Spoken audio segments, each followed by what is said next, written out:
पुनर्जन्म होने के बाद सबसे पहला काम मैं यही करता हूँ कि एक बदबूदार नाले में जाकर एक मोटी और क्रिस्पी सी एफेड्रा की स्ट्रिप ढूंढता हूँ और फिर बिना किसी हिचकिचाहट के उसे निगल जाता हूँ, जिस पर वह मेरे गले के अंदर बुरी तरह तड़पने लगती है। लेकिन फिर भी मैं अपनी उल्टी जैसा फील होने वाला दर्द सहता हूँ और उसे पूरी तरह निगल जाता हूँ, क्योंकि कामारे का एंड अब आने वाला है, जिस पर हर कोई उस आखिरी चीज से अवेकन होने वाला है जो उसने खाई थी। किसी ने क्रोकोडाइल प्रिजर्व्ड एग खाया था, जिस पर वह 100 मीटर का जायंट मॉस्किटो बन जाता है और सब कुछ डवोर करने लगता है। वहीं किसी ने फ्राइड चिकन विंग्स खाए थे, जिस पर उसके अंदर फीनिक्स ब्लड लाइन अवेकन हो जाती है। जबकि अपनी पिछली जिंदगी में मैंने फास्ट राइड्स खाए थे, जिस पर मैं एक ऐसे माउस में बदल गया था जिसे देखकर हर कोई चिल्लाता था और मारने दौड़ पड़ता था, और फिर आखिर में मुझे एक अननोन बीस्ट ने हवा में उछाल दिया था। लेकिन अब जब मेरा रिबर्थ हो चुका है तो मुझे इनफाइनाइट डवोर मिल जाता है, जिस पर जितना ज्यादा और जितना पावरफुल डवोर करूंगा उतनी ज्यादा एनर्जी मुझे वापस मिलेगी। और मुझे याद आता है कि मेरी पिछली जिंदगी में यह एपेड्रा का पीस बहुत जल्दी एक ऐसे पोट्री बॉडी में बदल जाता है जो हर चीज को डवोर करता रहता है, जिस पर इस समय मैं अपने सामने रखे ग्लास बॉक्स को देखता हूँ, जिसके अंदर एक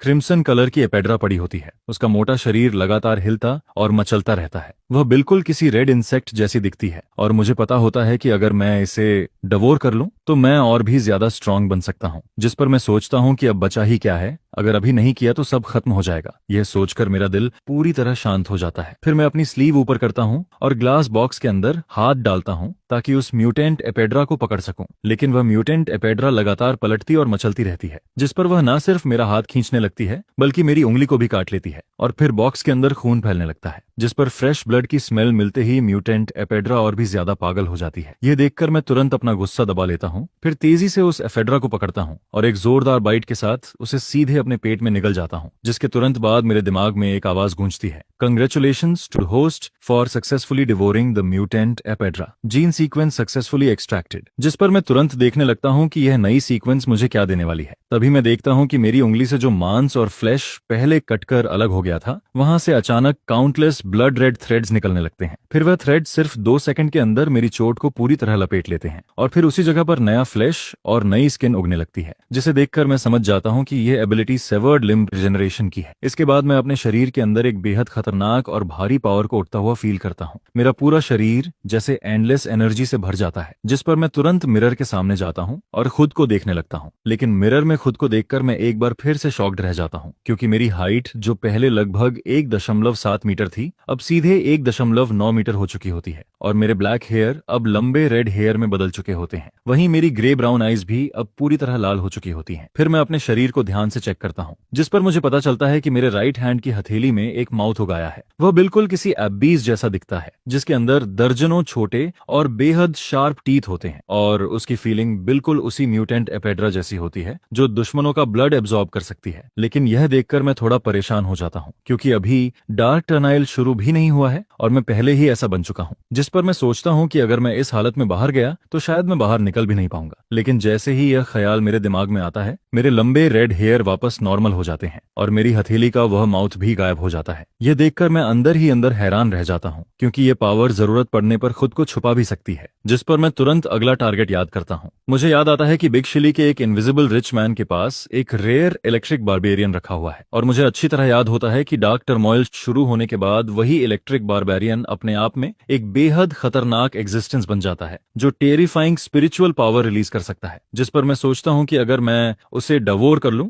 और उसकी जेनेटिक सीक्वेंस को अपने अंदर मर्ज कर दूं तो शायद मैं और भी ज्यादा पावरफुल एबिलिटी अनलॉक कर सकता हूं। लेकिन अपनी अभी की आइडेंटिटी के साथ उस रिच मैन तक पहुंचना नामुमकिन है। लेकिन फिर मुझे याद आता है कि उसकी एक डॉटर भी है जो त्सिंगबे यूनिवर्सिटी में पढ़ती है, जिस पर मैं तुरंत अपना सामान उठाता हूं और सीधा स्कूल की तरफ निकल जाता हूं। इसके बाद जब मैं स्कूल पहुंचता हूं तो मैं अपना समय वेस्ट नहीं करता, क्योंकि यान शाओतियान वहां पढ़ती है। उसका फैमिली बहुत लो प्रोफाइल रहता है ताकि किसी को यह पता न चल सके कि वह एक रिच सेकंड जनरेशन है, जिस पर वह हर दिन स्कूल से निकलने के बाद कभी भी ओपनली कार में नहीं बैठती। फिर जब मैं पार्क में पहुंचता हूं तो मुझे थोड़ी दूर पर एक बेहद खूबसूरत लड़की दिखाई देती है। उसका टेम्परामेंट बाकी लोगों से बिल्कुल अलग होता है। वह ऐसी लगती है जैसे उसके अंदर एक अलग ही चार्म हो। जिस पर तभी दूर से एक लग्जरी कार आती दिखाई देती है और फिर उसके अंदर से 3 बॉडीगार्ड्स उतरते हैं। इसके बाद एक ओल्ड बटलर चुपचाप जाकर कार का डोर खोलता है और यान शाओतियान कार में बैठकर जाने ही वाली होती है। तभी मैं सीधे उनके सामने निकल कर आ जाता हूँ। फिर मैं आराम से उन सिक्योरिटी गार्ड्स की तरफ देखकर कहता हूँ, ये सब गलत लग रहा है, ये तो किडनैपिंग जैसा है। जिस पर यान शाओतियान मेरी तरफ बिल्कुल इंडिफरेंट एक्सप्रेशन के साथ देखती है, क्योंकि उसे लगता है कि उसके ये तीनों बॉडीगार्ड्स प्रोफेशनल हैं और ये सब मिलिट्री वेटरन्स हैं जो कई लेयर्स की स्क्रीनिंग के बाद उसके पर्सनल बॉडीगार्ड्स बने हैं। लेकिन फिर मैं बिना कुछ बोले कैजुअली एक पंच मारता हूँ, जिस पर उस बॉडीगार्ड का चेहरा तुरंत मुड़ जाता है और वह बिना चीखे सीधे 5 मीटर दूर जाकर उड़ जाता है। फिर वह पीछे वाले ट्री से जाकर टकराता है और उसी वक्त बेहोश हो जाता है। यह देखकर यान शाओतियान की आंखें शौक में बड़ी हो जाती हैं, जबकि बाकी बचे 2 बॉडीगार्ड्स भी पूरी तरह डर जाते हैं, क्योंकि उनके सामने मैं सिर्फ एक पंच मारकर किसी को 5 मीटर दूर उड़ा देता हूँ। जिस पर वे दोनों सोचने लगते हैं कि क्या यह सच में इंसान है। वहीं मैं खुद भी थोड़ा शॉक्ड हो जाता हूँ, क्योंकि मुझे उम्मीद नहीं थी कि मेरी ताकत इतनी ज्यादा बढ़ चुकी है। इसके बाद मैं खुद रोल्स रॉयस के पास जाता हूँ। फिर पहले हल्का सा किक मारकर उसकी मजबूती चेक करता हूँ, लेकिन अगले ही पल मैं पूरी ताकत से अपनी टांग घुमाता हूँ और सीधे रोल्स रॉयस पर किक मार देता हूँ, जिस पर पूरी कार लगभग 3 मीटर दूर खिसक जाती है और फिर उसकी साइड डोर बुरी तरह अंदर धंस जाती है और पूरी तरह डिफॉर्म हो जाती है। यह देखकर वहां मौजूद हर इंसान का चेहरा सुन्न पड़ जाता है, जबकि यान शाओतियान पूरी तरह स्टैंडर्ड खड़ी रह जाती है और बाकी दोनों बॉडीगार्ड्स डर के मारे सीधे जमीन पर गिर जाते हैं। लेकिन मैं उन्हें इग्नोर करता हूं और सीधे यान शाओतियान के सामने जाकर खड़ा हो जाता हूं, जिस पर वह घबराकर कहती है, तुम क्या चाहते हो, किडनैपिंग या रॉबरी? अगर तुम्हें पैसे चाहिए तो मैं अभी यान नानजी को कॉल करती हूँ, जिस पर वह रेयर इलेक्ट्रिक बारबेरियन भेज देगा। जिस रेयर इलेक्ट्रिक बारबेरियन को उसने कलेक्ट किया था वही मुझे चाहिए। एक हाथ से बारबेरियन दो और दूसरे हाथ से अपनी जान बचाओ। यह सुनकर यान शाओतियान पूरी तरह कंफ्यूज हो जाती है। उसका दिमाग बिल्कुल काम नहीं करता, क्योंकि उसे लगता है कि मैं उसे किडनैप करने की पूरी कोशिश कर रहा हूँ। लेकिन आखिर में पता चलता है कि मुझे सिर्फ वही रेयर इलेक्ट्रिक बारबेरियन चाहिए जिसे उसके फादर ने कलेक्ट करके रखा है। लेकिन इस समय सिचुएशन बहुत क्रिटिकल होती है, जिस पर यान शाओतियान मजबूरी में अपना मोबाइल निकालती है और फिर यान नानजी को कॉल करके जल्दी से पूरी सिचुएशन और मेरी डिमांड बता देती है। उसी समय टिएनशिंग ग्रुप के कॉन्फ्रेंस रूम में एक मिडिल एज्ड आदमी बैठा होता है, जिसके चेहरे पर अथॉरिटी साफ दिखाई देती है। लेकिन जैसे ही उसे यह कॉल मिलती है उसका एक्सप्रेशन तुरंत बदल जाता है, जैसे किसी ने उसके सबसे बड़े एनिमी को छू लिया हो। वह तुरंत गुस्से में बोलता है, दारू सिटी में किसी की हिम्मत कैसे हुई कि मेरी बेटी को हाथ लगाए? तुरंत मिलिट्री को इन्फॉर्म करो, उन्हें बोलो कि अपने सबसे एलीट लोग भेजें और अभी के अभी भेजें। इसके बाद वह फिर बोलता है, साथ ही दारू सिटी की सबसे हाई लेवल मेडिकल टीम को भी बुलाओ। उन्हें बोलो कि सबसे बेस्ट इक्विपमेंट लेकर आएं, फिर एक जगह फिक्स करके स्टैंड बाय पर रहें ताकि इमरजेंसी में तुरंत रिस्पॉन्स दिया जा सके। मैं खुद अभी आता हूँ। यह सब अरेंज करने के बाद यान नानजी ड्राइवर से कहता है कि पहले घर चलो और वहां से वह छोटा कंप्यूटर लेकर निकलो। इधर यान शाओतियान मेरी तरफ देखकर कहती है, मैंने तुम्हारी डिमांड पूरी कर दी है, मेरे फादर आधे घंटे में यहाँ पहुंच जाएंगे। जिस पर मैं हल्का सा सिर हिलाता हूँ। फिर कुछ देर बाद मैं बोलता हूँ, 2 दिन बाद लैनशिंग के ऊपर एक ऑरोरा गुजरेगी, जिस पर ऑर्किड स्टार के सारे क्रिएचर्स म्यूटेट होकर म्यूटेंट बीस्ट्स बन जाएंगे और फिर दुनिया का पूरा ऑर्डर टूट जाएगा। सोसाइटी ऐसी केओस में चली जाएगी जैसी पहले कभी नहीं हुई। फिर मैं आगे कहता हूँ, वही इलेक्ट्रिक पल्स भी एक टेरिफाइंग म्यूटेंट बीस्ट बन जाएगा। अगर तुमने उसे नहीं संभाला तो तुम्हारी पूरी फैमिली बहुत बुरी तरह मर जाएगी। मानो या मत मानो, मुझे वह पल्स मुफ्त में नहीं चाहिए। इसके बदले में तुम्हें पहले से यह लाइफ सेविंग खबर दे रहा हूँ और यह एक फेयर डील है। यह सब सुनकर यान शाओतियान कुछ नहीं बोलती। वह बस मुझे ऐसे देखती रहती है जैसे मैं कोई पागल हूँ। फिर वह धीरे से सिर हिलाती है, जिस पर मैं बिना कुछ और बोले अपने राइट हैंड से अपने लेफ्ट हैंड पर एक कट लगा देता हूँ। अगले ही पल मेरी उंगली से खून निकलता है, लेकिन फिर उसी वक्त मेरी उंगली पहले जैसी ठीक होने लगती है। यह देखकर दूर खड़े दोनों बॉडीगार्ड्स की हालत खराब हो जाती है। उनके पूरे शरीर में सिहरन दौड़ जाती है और यान शाओतियान भी शौक में वहीं खड़ी रह जाती है। फिर मैं उसकी तरफ देखकर कहता हूँ, तुम्हारी फैमिली की इंडस्ट्री चाहे कितनी भी बड़ी हो, लेकिन जब डार्क टर्मोइल आएगा तब हर तरह का सामान बहुत कम हो जाएगा। अगर तुम मुझ पर भरोसा कर सकती हो तो तुम मेरे साथ आ सकती हो, मैं तुम्हें जिंदा रख सकता हूँ। फिर मैं आगे बोलता हूँ, यहाँ तक कि सबसे स्ट्रॉन्ग वॉरियर्स को भी खाना पीना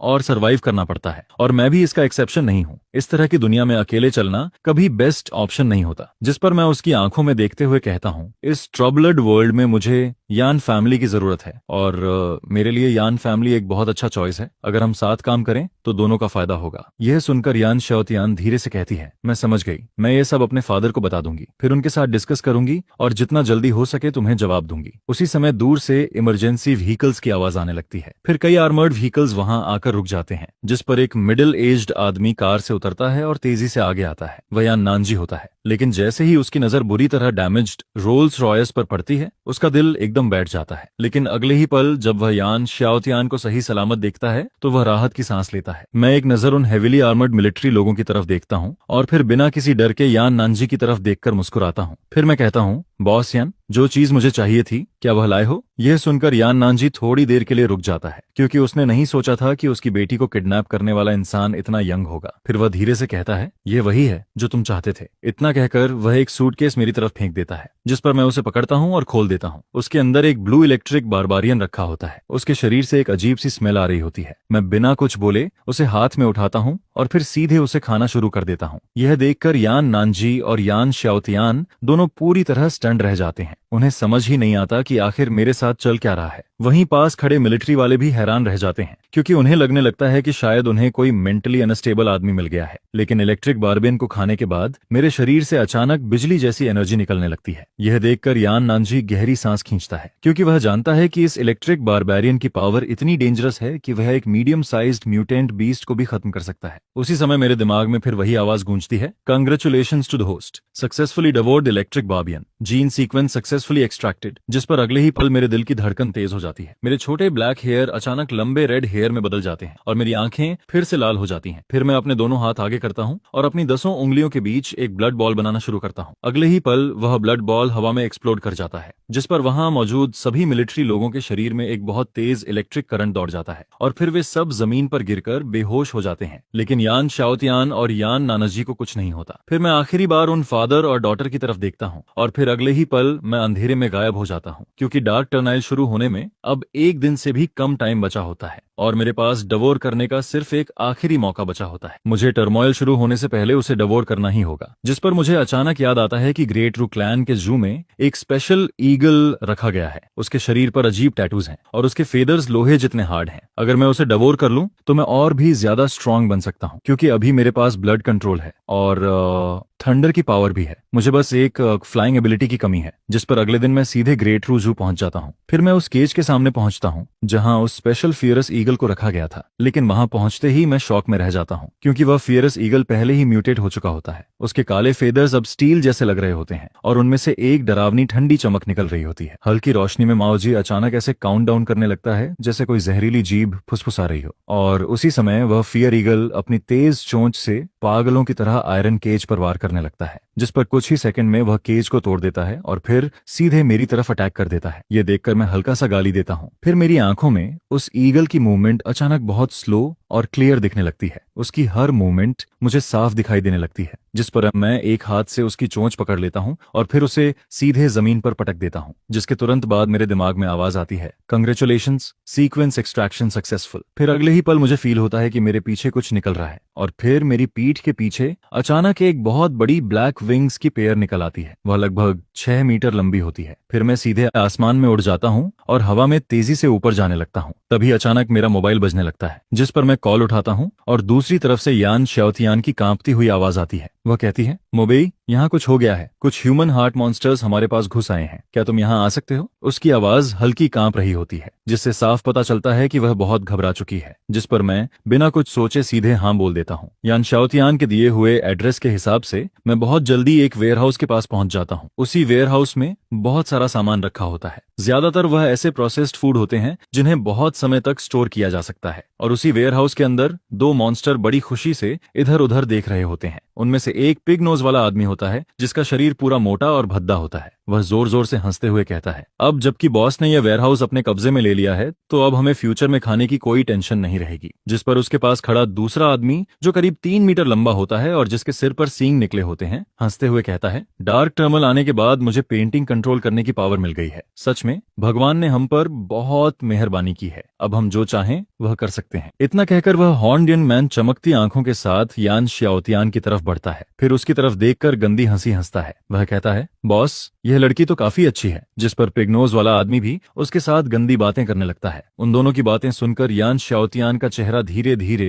सफेद पड़ने लगता है, जबकि यान नानजी तुरंत उसके सामने आकर उसे अपने पीछे छुपा लेता है। वह उन दोनों को घूरते हुए कुछ बोलने ही वाला होता है, तभी अचानक वेयर हाउस की छत में एक बहुत बड़ा छेद हो जाता है और फिर मैं एक गिरते हुए मीटर की तरह सीधे ऊपर से वेयर हाउस के अंदर आ गिरता हूँ। यह देखकर यान शाओतियान अचानक राहत की सांस लेती है। वहीं हॉर्न्ड मैन और पिग नोज मैन मुझे देखकर हैरान रह जाते हैं। फिर हॉर्न्ड मैन हंसते हुए कहता है, अरे मुझे लगा यहाँ सिर्फ हम ही ऐसे लोग हैं जिन्हें भगवान का फेवर मिला है, लेकिन लगता है तुम्हें भी कुछ मिला है। फिर वह मेरी तरफ देखकर कहता है, बच्चे, समझदारी इसी में है कि हमारे काम में मत पड़ो, नहीं तो तुम्हारे लिए अच्छा नहीं होगा। लेकिन मैं उन दोनों की बात का कोई जवाब नहीं देता, क्योंकि मुझे इन दोनों स्कमबैग्स से बात करने का कोई शौक नहीं होता। जिस पर अगले ही पल मैं सीधे एक स्लैप मारता हूँ और सिर्फ उसी एक स्लैप में वह हॉर्न्ड मैन वहीं मर जाता है। यह देखकर पूरा वेयर हाउस अचानक शांत हो जाता है। कोने में छुपे हुए वर्कर्स पूरी तरह शॉक में आ जाते हैं। उन्हें अपनी आंखों पर भरोसा नहीं होता, क्योंकि जिन दो मॉन्स्टर्स से वह अभी तक डर रहे थे उनमें से एक को मैंने सिर्फ एक थप्पड़ में खत्म कर दिया था। इसके बाद मैं धीरे धीरे यान शाओतियान और यान नानजी के पास जाता हूँ। यान नानजी अभी भी यान शाओतियान को अपने पीछे छुपाकर खड़ा होता है, जिस पर मैं उसकी तरफ देखकर पूछता हूँ, पिछली बार जो बात हुई थी उसके बारे में क्या सोचा? यह सुनकर दोनों कुछ देर तक चुप रहते हैं। फिर यान शाओतियान धीरे से पूछती है, अगर हम तुम्हारे साथ काम ना करें तो क्या तुम हमें खा जाओगे? यह सुनकर मैं सीधे बोलता हूँ, मुझे इंसानों को खाने में कोई इंटरेस्ट नहीं है, लेकिन डार्क टनल बहुत जल्दी शुरू होने वाला है। अभी तुम्हारा क्या प्लान है? यह सुनते ही वहां मौजूद सभी लोग राहत की सांस लेते हैं। फिर उनमें से कोई कहता है, अगर मोबेई नहीं आता तो हम सब अभी तक मर चुके होते। अब हमें क्या करना चाहिए? हम सब तुम्हारी बात मानेंगे। यान नानजी भी मेरी तरफ ऐसे देखता है जैसे मैं उसकी आखिरी उम्मीद हूँ। उसके दिमाग में बस यही चलता है कि अगर वह मेरे साथ रहेगा तो शायद वह जिंदा बच सकता है। जिस पर मैं धीरे से कहता हूँ,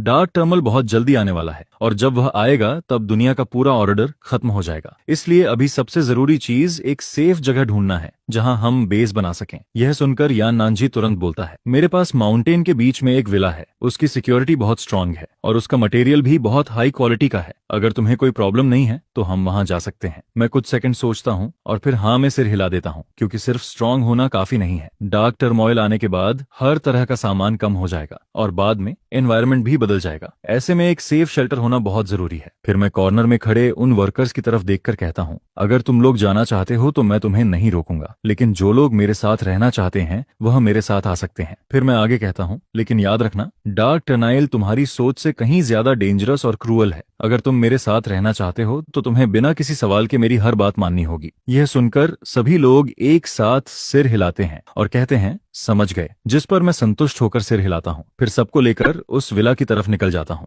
1 घंटे बाद माउंटेन के बीच बने उस विला में यान शाओतियान और यान नानजी मेरे सामने सोफा पर बैठे होते हैं। फिर यान नानजी पूछता है, मोबेई, क्या हमें अभी और सप्लाईज कलेक्ट करनी चाहिए? आखिर हम लोग अब काफी ज्यादा हैं। मैं उसकी तरफ देखकर कहता हूँ, बिल्कुल, हमें और सामान कलेक्ट करना होगा, लेकिन उससे भी ज्यादा जरूरी है कि हम फॉरबिडन लैंड के रिसोर्सेज हासिल करें, क्योंकि पहला फॉरबिडन लैंड बहुत जल्दी खुलने वाला है और उसके अंदर की चीजें बाहर के सामान से 100 गुना ज्यादा वैल्यूएबल होंगी। यह सुनकर यान शाओतियान और यान नानजी एक दूसरे की तरफ देखने लगते हैं। हालांकि उन्हें समझ नहीं आता कि फॉरबिडन लैंड क्या होता है, लेकिन वह मुझसे और सवाल नहीं करते। फिर यान शाओतियान धीरे से पूछती है, तुमने पहले कहा था कि अगर हमने उस इलेक्ट्रिक बारबेरियन को नहीं लिया होता तो डार्क टर्बुल आने के बाद हम सब मर जाते, क्या ये सच है? जिस पर मैं धीरे से सिर हिलाता हूँ और कहता हूँ, जब डार्क टर्नाइल शुरू होगा तब ऑरोरा पूरी ब्लू स्टार पर फैल जाएगी और कुछ लोगों को अवेकन होने का मौका मिलेगा, लेकिन वह किस में बदलेंगे यह इस बात पर डिपेंड करेगा कि ऑरोरा आने से पहले उन्होंने आखिरी बार कौन सा जानवर खाया था, और इसकी प्रोबेबिलिटी पूरी तरह रैंडम होती है। मैंने उन दोनों को यह प्रिंसिपल अच्छे से समझा दिया, लेकिन फादर और डॉटर को कुछ खास समझ नहीं आया।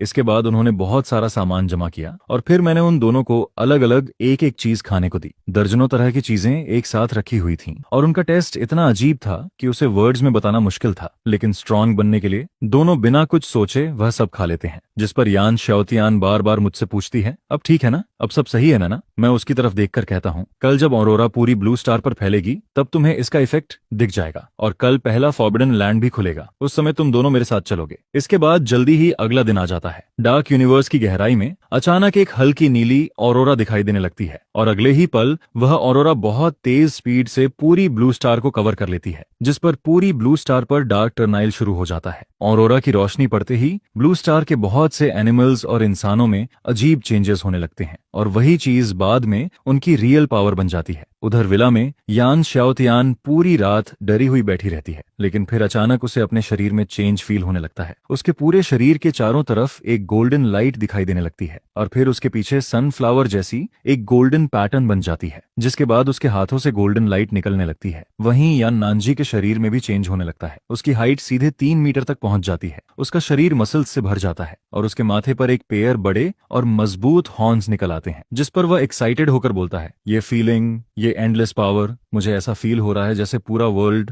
मेरे कंट्रोल में है। मैं उसकी तरफ देखकर कहता हूँ, डार्क टर्बल शुरू हो चुका है और पहला फॉरबिडन लैंड भी अब आने वाला है। हमें जल्दी वहां जाना होगा ताकि हम रिसोर्सेज कलेक्ट करके खुद को और स्ट्रांग बना सकें। जिस पर हम सब तुरंत कार में बैठते हैं और फॉरबिडन लैंड की तरफ निकल जाते हैं। करीब 2.5 घंटे बाद हम फॉरबिडन लैंड के एंट्रेंस पर पहुंच जाते हैं। थोड़ी दूर पर यान श्याओतियान का क्लासमेट ली हुआन भी कुछ लोगों को लेकर वहां खड़ा होता है। वह सामने का सीन देखकर अजीब एक्सप्रेशन बनाता है। वह मन ही मन सोचता है, यह गरीब मोबेई आखिर यान फैमिली के साथ कैसे जुड़ गया। और फिर वह भी अपनी कार उस मिस्टीरियस व्हर्लपूल के अंदर ले जाता है, जिस पर उसके साथ खड़ा एक आदमी पूछता है, अब हमें क्या करना चाहिए। ली हुआन कुछ देर सोचता है, फिर कहता है, बॉस ने हमें यहाँ की सिचुएशन पता करने के लिए भेजा है और जब मोबेई जैसे लोग अंदर जा सकते हैं तो हम क्यों नहीं। अब हमारे पास भी पावर्स हैं, डरने की क्या बात है। फॉरबिडन लैंड के अंदर पूरा अंधेरा होता है, चारों तरफ काले और घने पेड़ होते हैं और ऊपर आसमान में एक ब्लड रेड सन दिखाई देता है। उसी समय सामने के जंगल से अचानक बहुत डरावनी आवाजें आने लगती हैं, जैसे कोई रो रहा हो या कोई भेड़िया चिल्ला रहा हो। यह सुनकर कार में बैठे सभी लोग डरकर एक दूसरे के पास आ जाते हैं। फिर मैं शांत आवाज में कहता हूँ, फॉरबिडन लैंड में डार्क साउंड स्पिरिट्स होते हैं, तुम उन्हें एलियन क्रिएचर्स की तरह समझ सकते हो। इसके बाद मैं धीरे से ब्रेक लगाता हूँ और यान नानजी की तरफ देखकर कहता हूँ,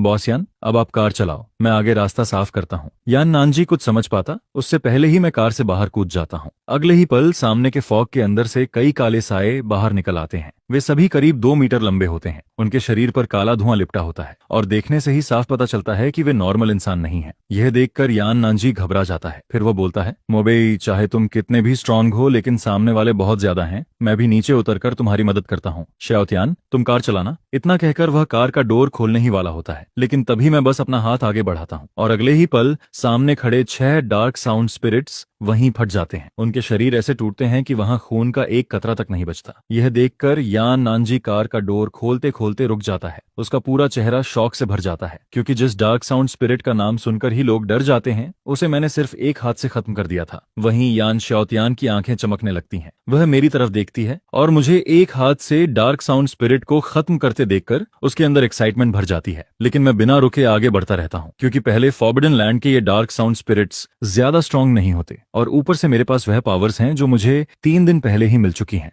इसलिए इन डार्क साउंड स्पिरिट्स को खत्म करने के लिए मुझे बिल्कुल भी एफर्ट नहीं करना पड़ता। रास्ते में जितने भी डार्क साउंड स्पिरिट्स आते हैं, चाहे उनकी गिनती कितनी भी हो, मैं उन्हें आसानी से खत्म करता जाता हूँ। शुरुआत में कार के अंदर बैठे लोग हर बार यह देखकर शॉक हो जाते हैं, लेकिन धीरे धीरे उन्हें इसकी आदत हो जाती है। फिर कार के अंदर यान नानजी हल्की स्माइल के साथ यान श्याओतियान की तरफ देखता है और फिर धीरे से कहता है, तुम्हें मोबेई कैसा लगता है। यह सुनकर यान श्याओतियान तुरंत कहती है, डैड, आप कैसी बातें कर रहे हो। जिस पर यान नानजी हंसते हुए कहता है, मैं मजाक नहीं कर रहा, तुम अब उस उम्र में हो जहां तुम्हें बॉयफ्रेंड ढूंढना चाहिए। यान श्याओतियान उसकी तरफ देखकर कहती है, लेकिन पहले तो आप हमेशा कहते थे कि मुझे किसी के साथ रिलेशनशिप में नहीं पड़ना चाहिए। जिस पर यान नानजी हंसते हुए बोलता है, मैं अब भी यही कहता हूँ, लेकिन मोबेई अलग है। वह सिर्फ स्ट्रांग नहीं है बल्कि बहुत काम भी है। उसमें घमंड नहीं है और वह बहुत अच्छे से बात करता है। ऐसा लड़का बहुत मुश्किल से मिलता है। फिर वह मुस्कुराकर कहता है, अगर मोबेई मेरा सन इन लॉ बन जाए तो मुझे बिल्कुल भी चिंता नहीं होगी। यह सुनकर यान श्याओतियान पूरी तरह हेल्पलेस होकर उसे देखती रह जाती है। उसी समय हमारी कार के पीछे दूर फॉग के अंदर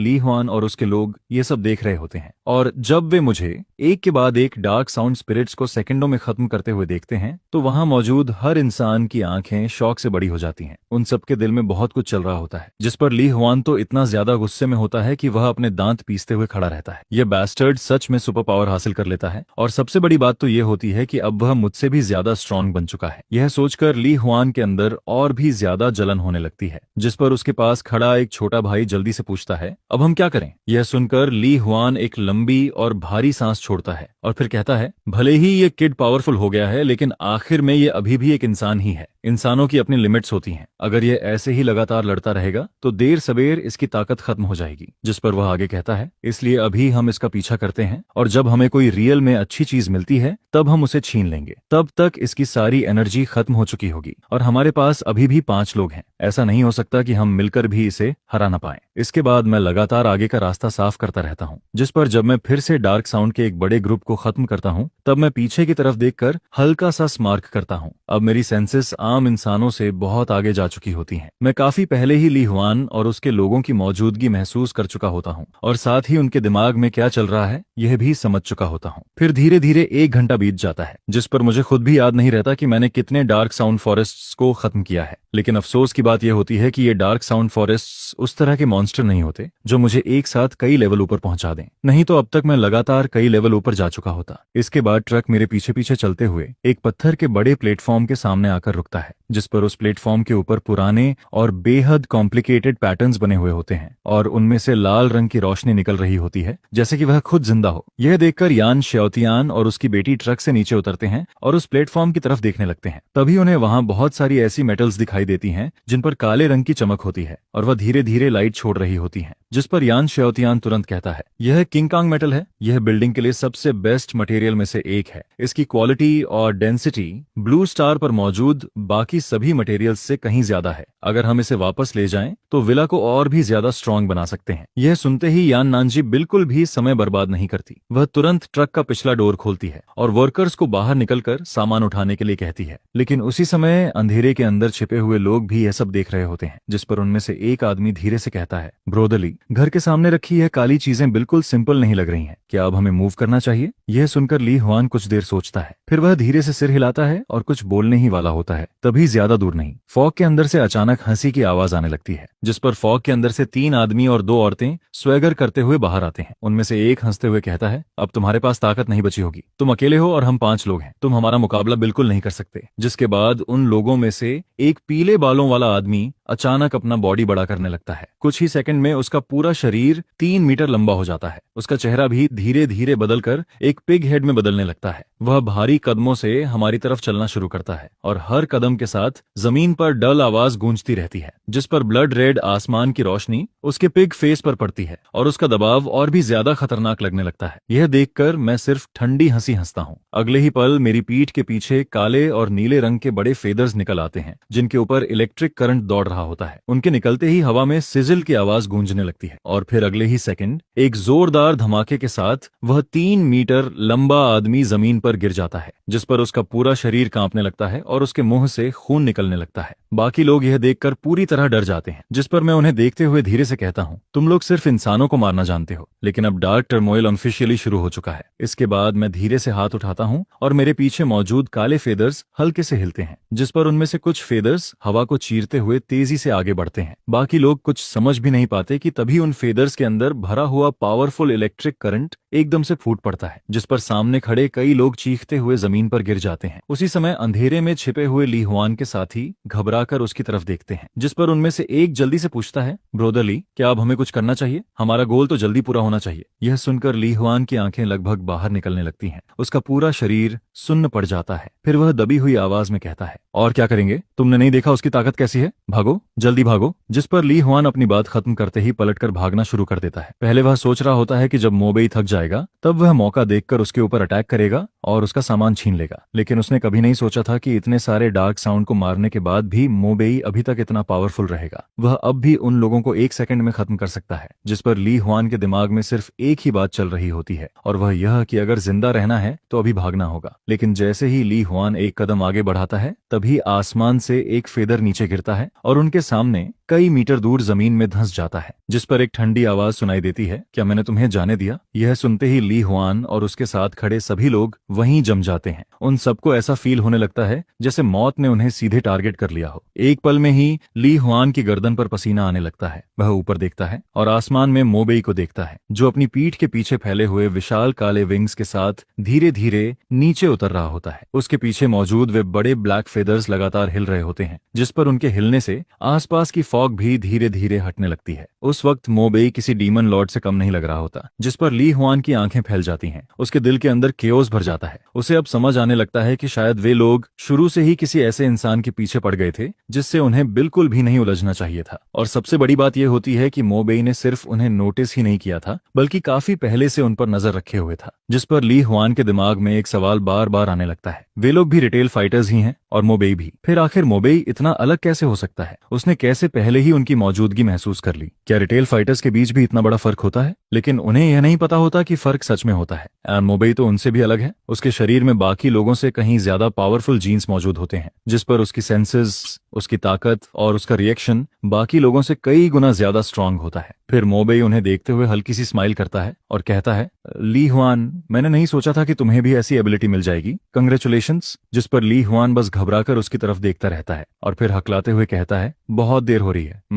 मुझे अब वापस जाना है। अगली बार मिलकर बैठते हैं, उस वक्त मैं तुम्हें ट्रीट दूंगा। जिस पर मोबेई के चेहरे पर हल्की सी स्माइल आ जाती है और वह कहता है, क्या तुम्हें लगता है कि मैं तुम्हें जाने दूंगा? मोबेई को यह सब काफी फनी लगता है। रीबर्थ से पहले यह फॉरबिडन लैंड पहली बार सामने आया था। उस वक्त ली हुआन भी उन पहले लोगों में से था जो इस फॉरबिडन लैंड में एक्सप्लोर करने के लिए आया था, जिस पर इसी मटेरियल्स की बैच की वजह से काओ मेंगलोंग ने एक बहुत ही स्ट्रॉन्ग बेस बनाया था। उसका कंडेंसेशन बेस इतना ज्यादा स्ट्रॉन्ग था कि कई रिटेल वॉरियर्स मिलकर भी उसकी डिफेंस नहीं तोड़ पाए थे। ये चीजें अंधेरे में काफी लंबे समय तक गायब रही थीं, लेकिन मोबेई ने नहीं सोचा था कि रिबर्थ के बाद वही प्लॉट फिर से दोबारा होगा। बस इस बार यहाँ के बिल्डिंग मटेरियल्स शायद काओ मेंगलोंग के हाथ नहीं लगने वाले थे। जिस पर ली हुआन जल्दी से कहता है, मेरे पीछे कोई और है। काओ मेंगलोंग मेरा बॉस है और मैं अभी उसी के साथ रहता हूँ। यह कहते हुए ली हुआन का चेहरा बिल्कुल सफेद पड़ जाता है। फिर वह जल्दी से अपना फोन निकालता है और किसी का नंबर डायल करता है, लेकिन उसी पल जैसे ही कॉल कनेक्ट होती है, मोबेई के हाथ का फेदर सीधा उड़कर ली हुआन के माथे के बीचों बीच घुस जाता है। कोई दर्द फील नहीं होता, बस पूरा शरीर सुन्न पड़ जाता है, क्योंकि जैसे ही वह फेदर उसके माथे में घुसता है, एक बहुत स्ट्रॉन्ग इलेक्ट्रिक करंट ली हुआन के पूरे बॉडी में फैल जाता है, जिस पर ली हुआन का शरीर वहीं का वहीं रुक जाता है। उसकी आंखें पूरी तरह शॉक और डिसबिलीफ से भरी होती हैं। अगले ही सेकंड में वह वहीं मर जाता है। यह देखकर बाकी लोग पूरी तरह डर जाते हैं, जिस पर वे सब जोर से चिल्लाते हैं और मुड़कर भागने लगते हैं, लेकिन मोबेई उन्हें भागने का मौका बिल्कुल नहीं देता। लगभग उसी पल उसके पीछे मौजूद बिजली वाले फेदर्स एक साथ आगे निकलते हैं, जिस पर बाकी लोग भी ली हुआन की तरह कुछ बोलने का चांस मिलने से पहले ही खत्म हो जाते हैं। इसके बाद जमीन पर गिरे हुए फोन से एक भारी और गुस्से भरी आवाज लगातार आने लगती है। यह काओ मेंगलोंग की आवाज होती है। किसने फोर्थ ब्रदर पर अटैक किया? कौन है वो? उसे वहां की एग्जैक्ट सिचुएशन पता नहीं होती, लेकिन लोगों की चीखें सुनकर वह समझ जाता है कि उसके लोग मारे जा चुके हैं।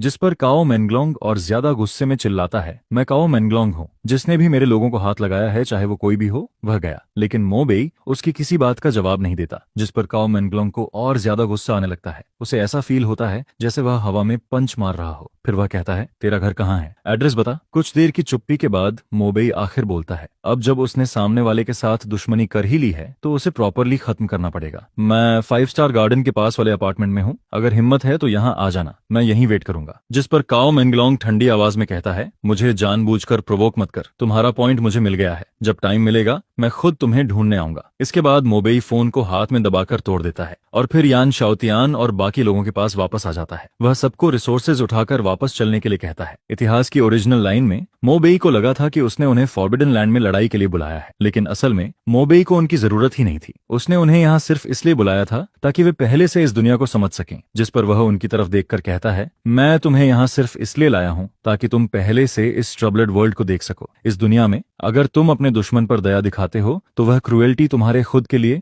और तुम्हारे आसपास के लोगों के लिए बन जाती है। यह सुनकर दोनों औरतें शॉक में उसकी तरफ देखने लगती हैं। फिर अचानक मोबेई पूछता है, मैंने उन सबको मार दिया, एक भी नहीं छोड़ा, क्या तुम्हें लगता है कि मैं थोड़ा क्रूअल हूँ? जिस पर यान शाओतियान सिर हिलाता है और सीरियस होकर कहता है, नहीं, उन्होंने पहले हम पर अटैक किया था, अगर हम उनसे कमजोर होते तो शायद हमारा एंड भी अच्छा नहीं होता। यान नानजी भी उसकी बात सुनकर धीरे से सिर हिलाता है। इसके बाद ज्यादा देर नहीं लगती और सारे किंग कांग मटेरियल्स टैंकर पर चढ़ा दिए जाते हैं। फिर सब लोग वापस गाड़ी में बैठ जाते हैं और फॉरबिडन लैंड से बाहर निकलने लगते हैं। वापसी के रास्ते में उन्हें कोई और इंसान नहीं मिलता, लेकिन फॉग के अंदर से बार बार डार्क क्रिएचर्स बाहर आते रहते हैं। वे बिल्कुल गेम डंजन के मॉन्स्टर्स की तरह बार बार सामने आ रहे होते हैं। जिस पर यान नानजी मोबेई को इन डार्क क्रिएचर्स को आसानी से खत्म करते हुए देखकर खुद भी ट्राई करने का सोचता है। फिर वह अपना बॉडी टाइट करता है, उसकी पूरी मसल्स फूल जाती हैं और उसका शरीर अचानक 3 मीटर तक बड़ा हो जाता है। उसके ऊपर का सूट फट जाता है और उसके माथे पर 2 बड़े हॉर्न्स निकल आते हैं। इसके बाद वह जोर से दहाड़ता है और एक डार्क क्रिएचर की तरफ भागता है, फिर अपने शार्प हॉर्न से उसके बॉडी पर जोरदार अटैक करता है। लेकिन अगले ही पल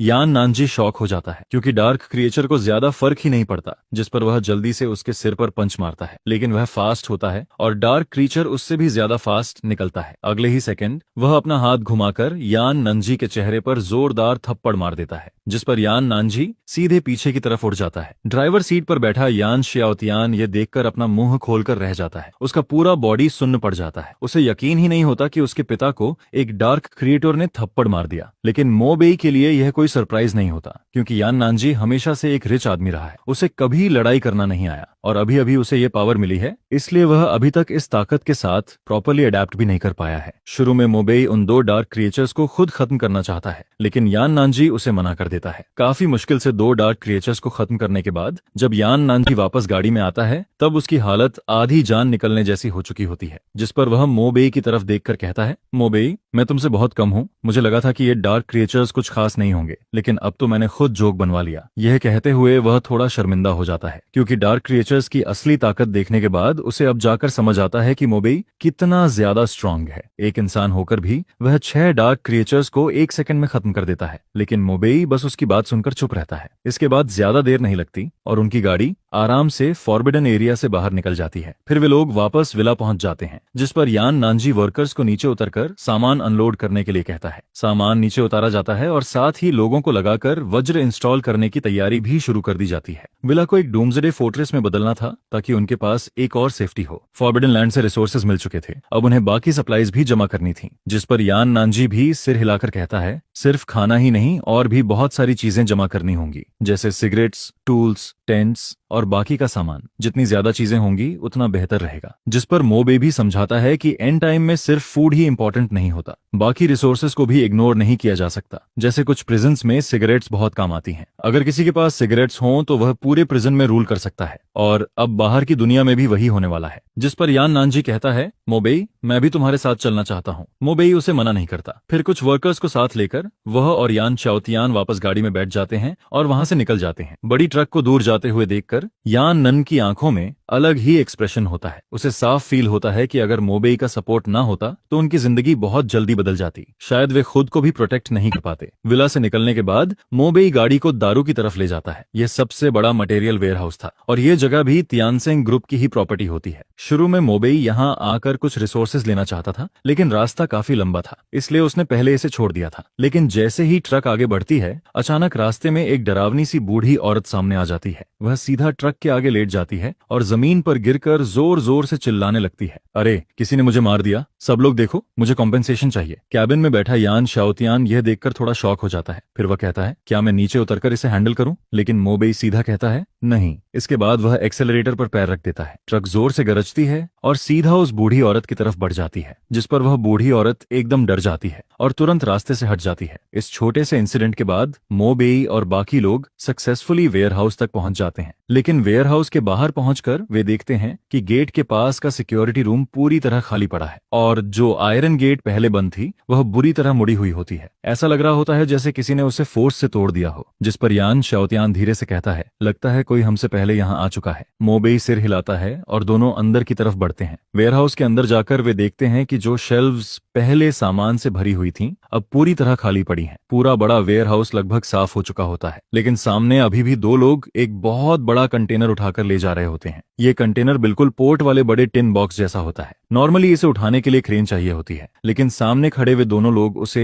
एक आगे और एक पीछे से पकड़कर आसानी से उठा रहे होते हैं, जिस पर साफ पता चल रहा होता है कि वे आम इंसान नहीं हैं। अचानक मोबेई और यान श्याओतियान को देखकर वे दोनों कुछ देर के लिए रुक जाते हैं। फिर उनमें से एक पूछता है, क्या तुम लोग बॉस काओ ने हेल्प के लिए भेजे हैं? जिस पर मोबेई सीधा कहता है, तुम काओ मेंगलोंग की बात कर रहे हो। यह सुनते ही मोबेई को खुद भी थोड़ा सरप्राइज होता है। उसे उम्मीद नहीं थी कि यहाँ भी काओ मेंगलोंग के लोग मिल जाएंगे। अब साफ था कि यहाँ का सारा सामान भी उसी ने पहले उठवा लिया था, जिस पर वे दोनों भी समझ जाते हैं कि मोबेई उनके लोग नहीं है। अगले ही पल वे कंटेनर को नीचे रख देते हैं। भारी कंटेनर जमीन पर गिरता है और एक जोर की आवाज आती है। इसके बाद दोनों सीधे बैटल मोड में आ जाते हैं। सामने खड़े एक आदमी के सिर पर बालों वाले बड़े कान निकल आते हैं और उसके मुंह के दोनों तरफ लंबे दांत बाहर आने लगते हैं, जबकि दूसरा आदमी अचानक बहुत बड़ा हो जाता है और उसका शरीर एक चलते हुए मीट माउंटेन जैसा लगने लगता है। ड्रैगन किंगडम में ज्यादातर लोग पोर्क खाते हैं, इसलिए डार्क टर्मोइल आने के बाद बहुत सारे लोग पिग टाइप रिटेल वॉरियर बन जाते हैं और सामने वाला आदमी भी उन्हीं में से एक होता है। उसकी डिफेंस बहुत ज्यादा स्ट्रांग लग रही होती है, लेकिन मोबेई को कोई फर्क नहीं पड़ता। वह सीधा कहता है, मुझे काओ मेंगलोंग का एड्रेस बता दो। हालांकि काओ मेंगलोंग पहले ही उसे बेस का एड्रेस बता चुका होता है, लेकिन कंफर्म करना जरूरी था, जिस पर सामने वाला आदमी हंसने लगता है। बॉस, काओ का एड्रेस जानना है, पहले मेरे साथ लड़ो, आज मैं तुम्हें अपना सुपर पावर दिखाऊंगा। यह कहते हुए वह भारी कदमों से मोबेई की तरफ बढ़ने लगता है। हालांकि यान शाओतियान पहले भी मोबेई की ताकत देख चुका था, लेकिन इस हालत में वह फिर भी थोड़ा नर्वस हो जाता है। लेकिन मोबेई बस सिर हिलाता है। अगले ही पल उसकी पीठ के पीछे काले फेदर्स निकल आते हैं। फिर उनमें से एक फेदर तेजी से आगे उड़ता है। सिर्फ एक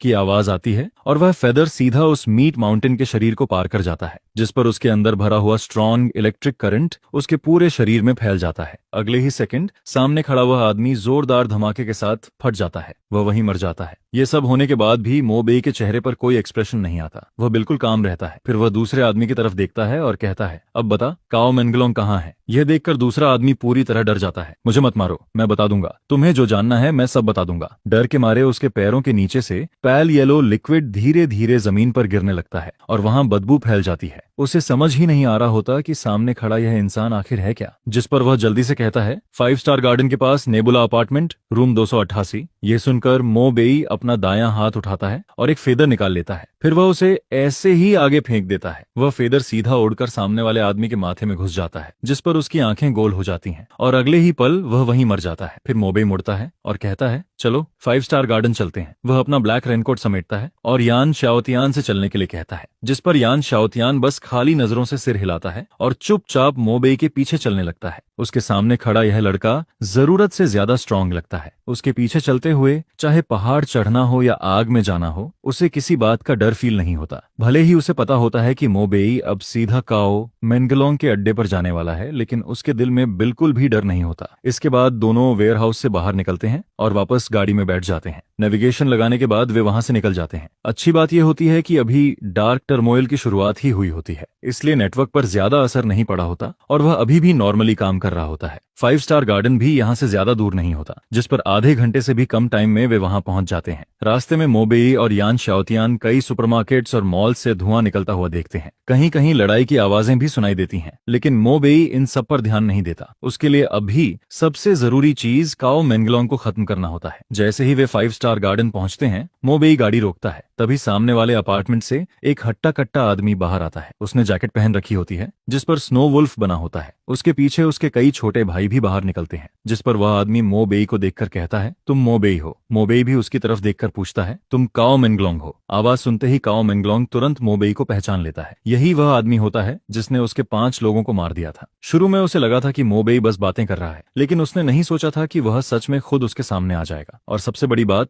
मोबेई के साथ सिर्फ 2 लोग होते हैं, जबकि काओ मेंगलोंग की तरफ 8 लोग खड़े होते हैं और सभी रिटेल वॉरियर्स होते हैं। जिस पर काओ मेंगलोंग गुस्से में चिल्लाता है, इस बैस्टर्ड को खत्म कर दो। जो इसे सबसे पहले मारेगा उसे मैं 3 कैनेट बीफ दूंगा। यह सुनते ही उसके पीछे खड़े लोग जोर जोर से चिल्लाने लगते हैं। उनकी आंखों में लालच और गुस्सा दोनों आ जाता है। अगले ही पल सभी लोग एक साथ अपनी पावर एक्टिवेट कर देते हैं, जिस पर उनके शरीर पर पिग, डॉग, काऊ, बकी और शीप जैसे फीचर्स दिखने लगते हैं। यह देखकर यान शाओतियान थोड़ा नर्वस हो जाता है। फिर वह धीरे से पूछता है, मोबेई, हम सच में ठीक रहेंगे ना? हालांकि उसने पहले भी मोबेई की ताकत देखी थी, लेकिन सामने खड़े इतने सारे रिटेल वॉरियर्स को देखकर उसका दिल फिर भी घबराने लगता है। लेकिन मोबेई उसकी बात का कोई जवाब नहीं देता। वह सिर्फ काओ मेंगलोंग को देखता रहता है। वह उसके शरीर को ध्यान से देख रहा होता है, जैसे वह सोच रहा हो कि अगर यह भागने की कोशिश करेगा तो किस तरफ जाएगा। लेकिन काओ मेंगलोंग को मोबेई की यह चुप्पी डर की निशानी लगती है, जिस पर वह जोर से हंसता है और अगले ही सेकंड मोबेई की तरफ भागता है। फिर वह अपनी पूरी ताकत से एक पंच मोबेई पर मारता है, लेकिन मोबेई पीछे नहीं हटता। वह भी उसी वक्त अपना पंच आगे करता है। दोनों के पंच आपस में टकराते हैं, जिस पर जोरदार आवाज होती है और उनके हाथों के बीच से स्पार्क्स निकलते हैं, लेकिन कोई भी पीछे नहीं हटता। इसी वक्त काओ मेंगलोंग के दोनों हाथों पर फिश स्केल्स जैसा आर्मर बन जाता है। फिर वह हंसते हुए कहता है, मेरी एबिलिटी फिश आर्मर है, मैं अपने हाथों पर यह आर्मर बना सकता हूँ। मोबेई फिर भी कुछ नहीं बोलता।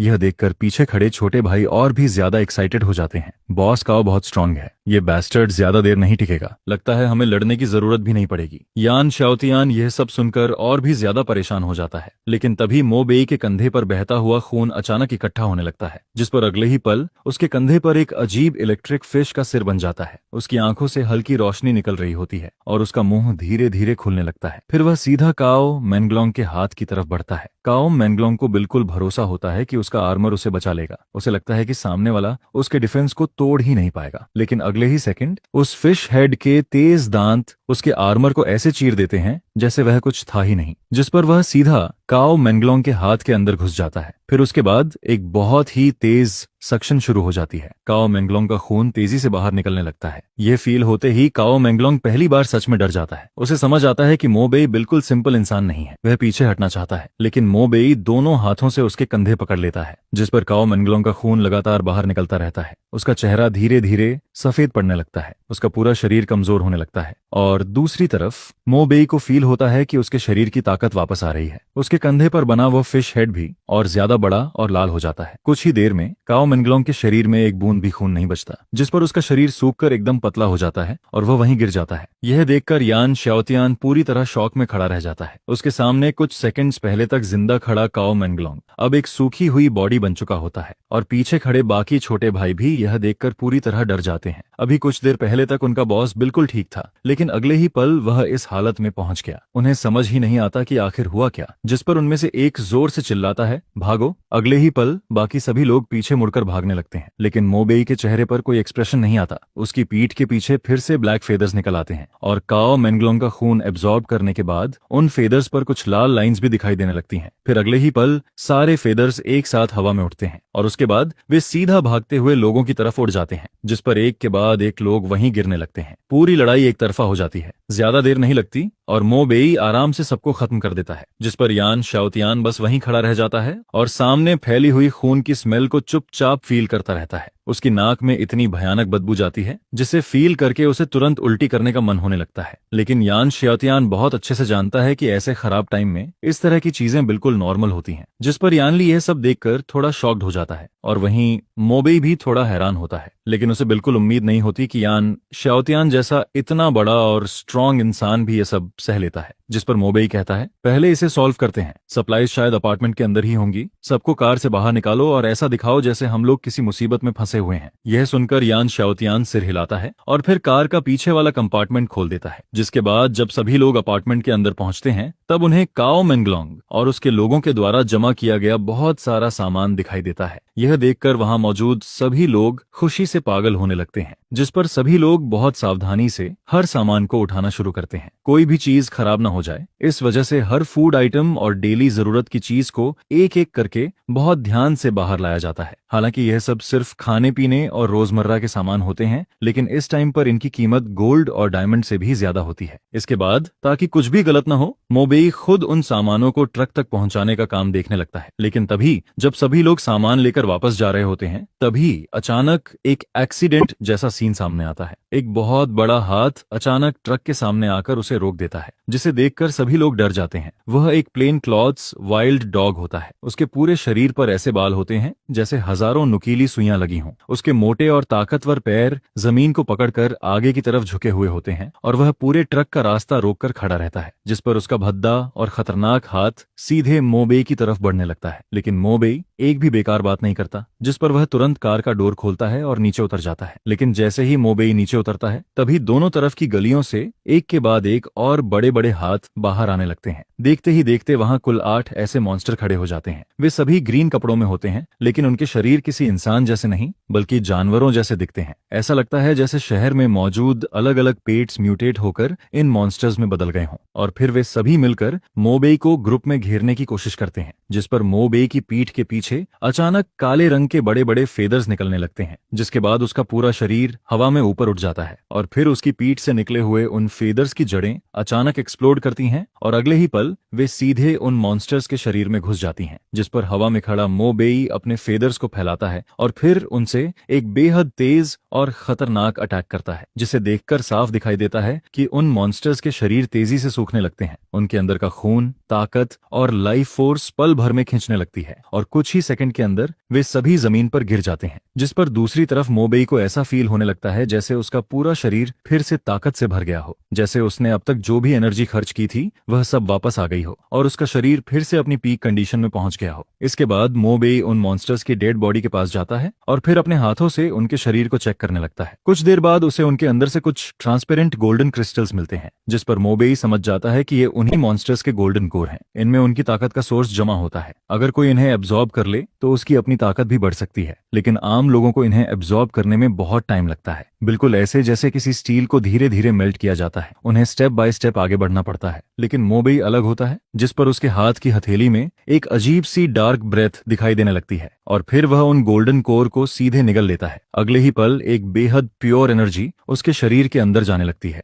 जिसके बाद उसका लेवल अचानक बदल जाता है। Name Mobei, level 3, blood line level 5, gene sequence number 9527। यह देखकर मोबेई तुरंत सिस्टम इंटरफेस खोलता है और फिर वह देखता है कि उसका लेवल सीधे लेवल 3 तक पहुंच गया है। लेकिन उसे एक चीज समझ नहीं आती, यह ब्लड लाइन लेवल आखिर होता क्या है और उसका ब्लड लाइन लेवल अभी 5 क्यों है। जिस पर वह कुछ देर तक इसके बारे में सोचता है, लेकिन फिर ज्यादा ध्यान नहीं देता। इसके बाद वह वापस कार में बैठता है और फिर यान शाओतियान के साथ मिलकर बार बार सप्लाईज लाने लगता है। ऐसे करते करते वे लोग कुल 6 बार आना जाना करते हैं और आखिर में विला का वेयर हाउस लगभग पूरा भर जाता है। यह सब देखकर यान नानजी और बाकी सभी लोग बहुत खुश हो जाते हैं, क्योंकि इन सामानों के साथ वे लोग सिर्फ जिंदा ही नहीं रह सकते बल्कि बहुत अच्छे से सरवाइव भी कर सकते हैं। जिस पर यान नानजी मुस्कुराते हुए कहता है, मोबेई, इन सप्लाईज के साथ हम लोग आराम से 2 या 3 साल तक सरवाइव कर सकते हैं। अभी तो हमें किसी चीज की कमी भी नहीं है। लेकिन यह सुनकर मोबेई सिर हिलाता है, क्योंकि उसके हिसाब से सप्लाईज जैसी चीज कभी ज्यादा नहीं होती और वैसे भी इन सामानों के लिए उसके पास अपना अलग प्लान होता है। जिस पर वह मन ही मन सोचता है कि उसे कम से कम 10 किलोमीटर के एरिया के अंदर मौजूद हर वेयर हाउस और हर शॉपिंग मॉल का सामान अपने पास जमा करना है। वह अपनी पावर का इस्तेमाल करेगा और जितना हो सके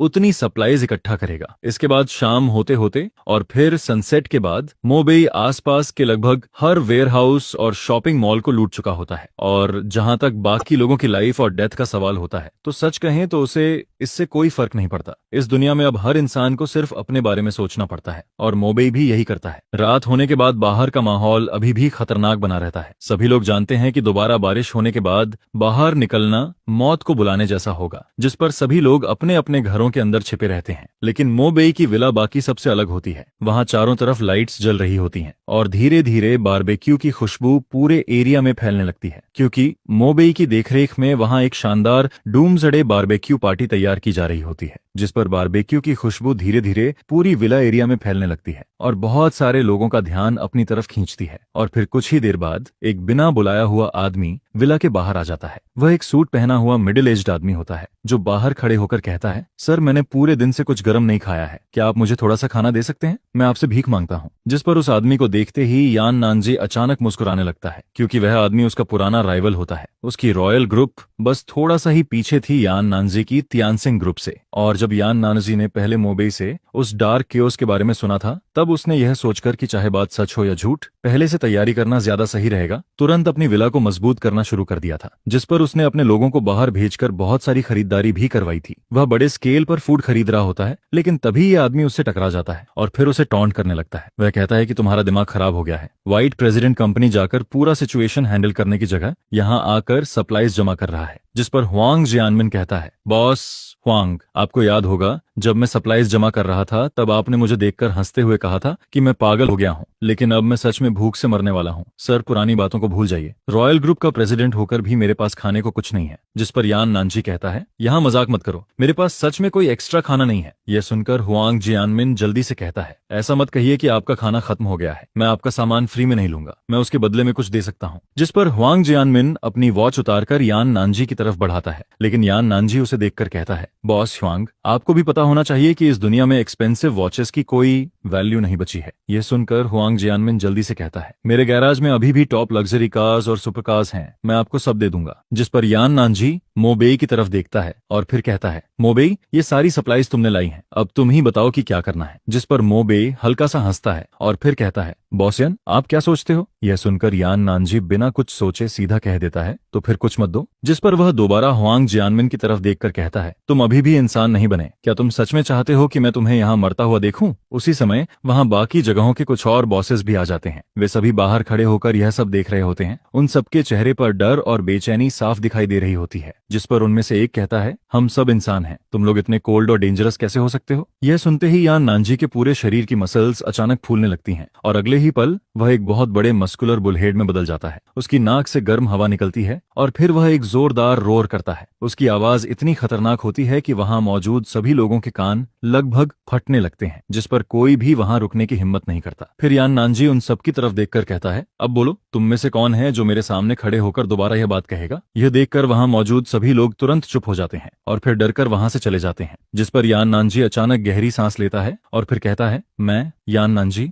0 से यहाँ तक पहुंचा हूँ। यहाँ मौजूद ज्यादातर रिच लोग और बिजनेसमैन जब मैंने बिजनेस शुरू किया था तब मुझे दबाने की कोशिश करते थे, मेरी कंपनी को ऑलमोस्ट जबरदस्ती खरीदने वाले थे। फिर वह हल्का सा हंसता है और कहता है, आज उन्हें इस हालत में देखकर सच में बहुत राहत मिलती है। जिस पर मोबेई बस हल्का सा मुस्कुराता है, क्योंकि वह इस फीलिंग को कुछ हद तक समझ सकता है। इसके बाद यह छोटा सा सीन खत्म हो जाता है और फिर बारबेक्यू पार्टी दोबारा शुरू हो जाती है। सभी लोग मुश्किल से मिले इस खाने का टेस्ट आराम से एंजॉय कर रहे होते हैं, लेकिन दूसरी तरफ मोबेई जल्दी ऊपर अपने रूम में चला जाता है, जहां वह बेड पर लेटकर अपने दोनों हाथ सिर के पीछे रखता है और फिर आगे की प्लानिंग के बारे में सोचने लगता है, जिस पर वह समझ जाता है कि अब समय आ गया है कि वह अपनी ताकत और ज्यादा बढ़ाए। उसी समय विला के कोर्टयार्ड में बाकी सभी लोग अभी भी बारबेक्यू खा रहे होते हैं। तभी यान नांजी धीरे धीरे चलते हुए यान शाओतियान के पास आता है। फिर वह उसके पास बैठकर कहता है, शाओतियान, सच सच अपने डैड को बताओ, तुम्हारे मन में मोबेई को लेकर कुछ फीलिंग्स हैं क्या। यह सुनते ही यान शाओतियान का चेहरा लाल हो जाता है। वह तुरंत अपना सिर नीचे कर लेती है और धीरे से कहती है, डैड, आप कैसी बातें कर रहे हो। जिस पर यान नांजी हंसते हुए कहता है, क्या तुम मोबेई में इंटरेस्टेड हो। इसमें शर्माने वाली क्या बात है, मुझे तो ये लड़का बहुत अच्छा लगता है। वह स्ट्रांग भी है और स्मार्ट भी। अगर तुम्हें भी वह पसंद है तो जल्दी से बात आगे बढ़ाओ। यह सुनकर यान शाओतियान और भी ज्यादा शर्माने लगती है। वह धीरे से कहती है, असल में मुझे भी मोबेई थोड़ा अच्छा लगता है। लेकिन उसके इतना बोलते ही यान नांजी उसे हल्का सा धक्का देता है और फिर विला की तरफ भेज देता है, जिस पर वह कहता है, तो फिर जल्दी जाओ, जाकर मोबेई के रूम में जाओ और जल्दी से रिलेशनशिप फिक्स करो। यह सुनकर यान शाओतियान के चेहरे पर कंफ्यूजन आ जाता है। उसे समझ नहीं आता कि वह क्या करे। तभी ठीक उसी समय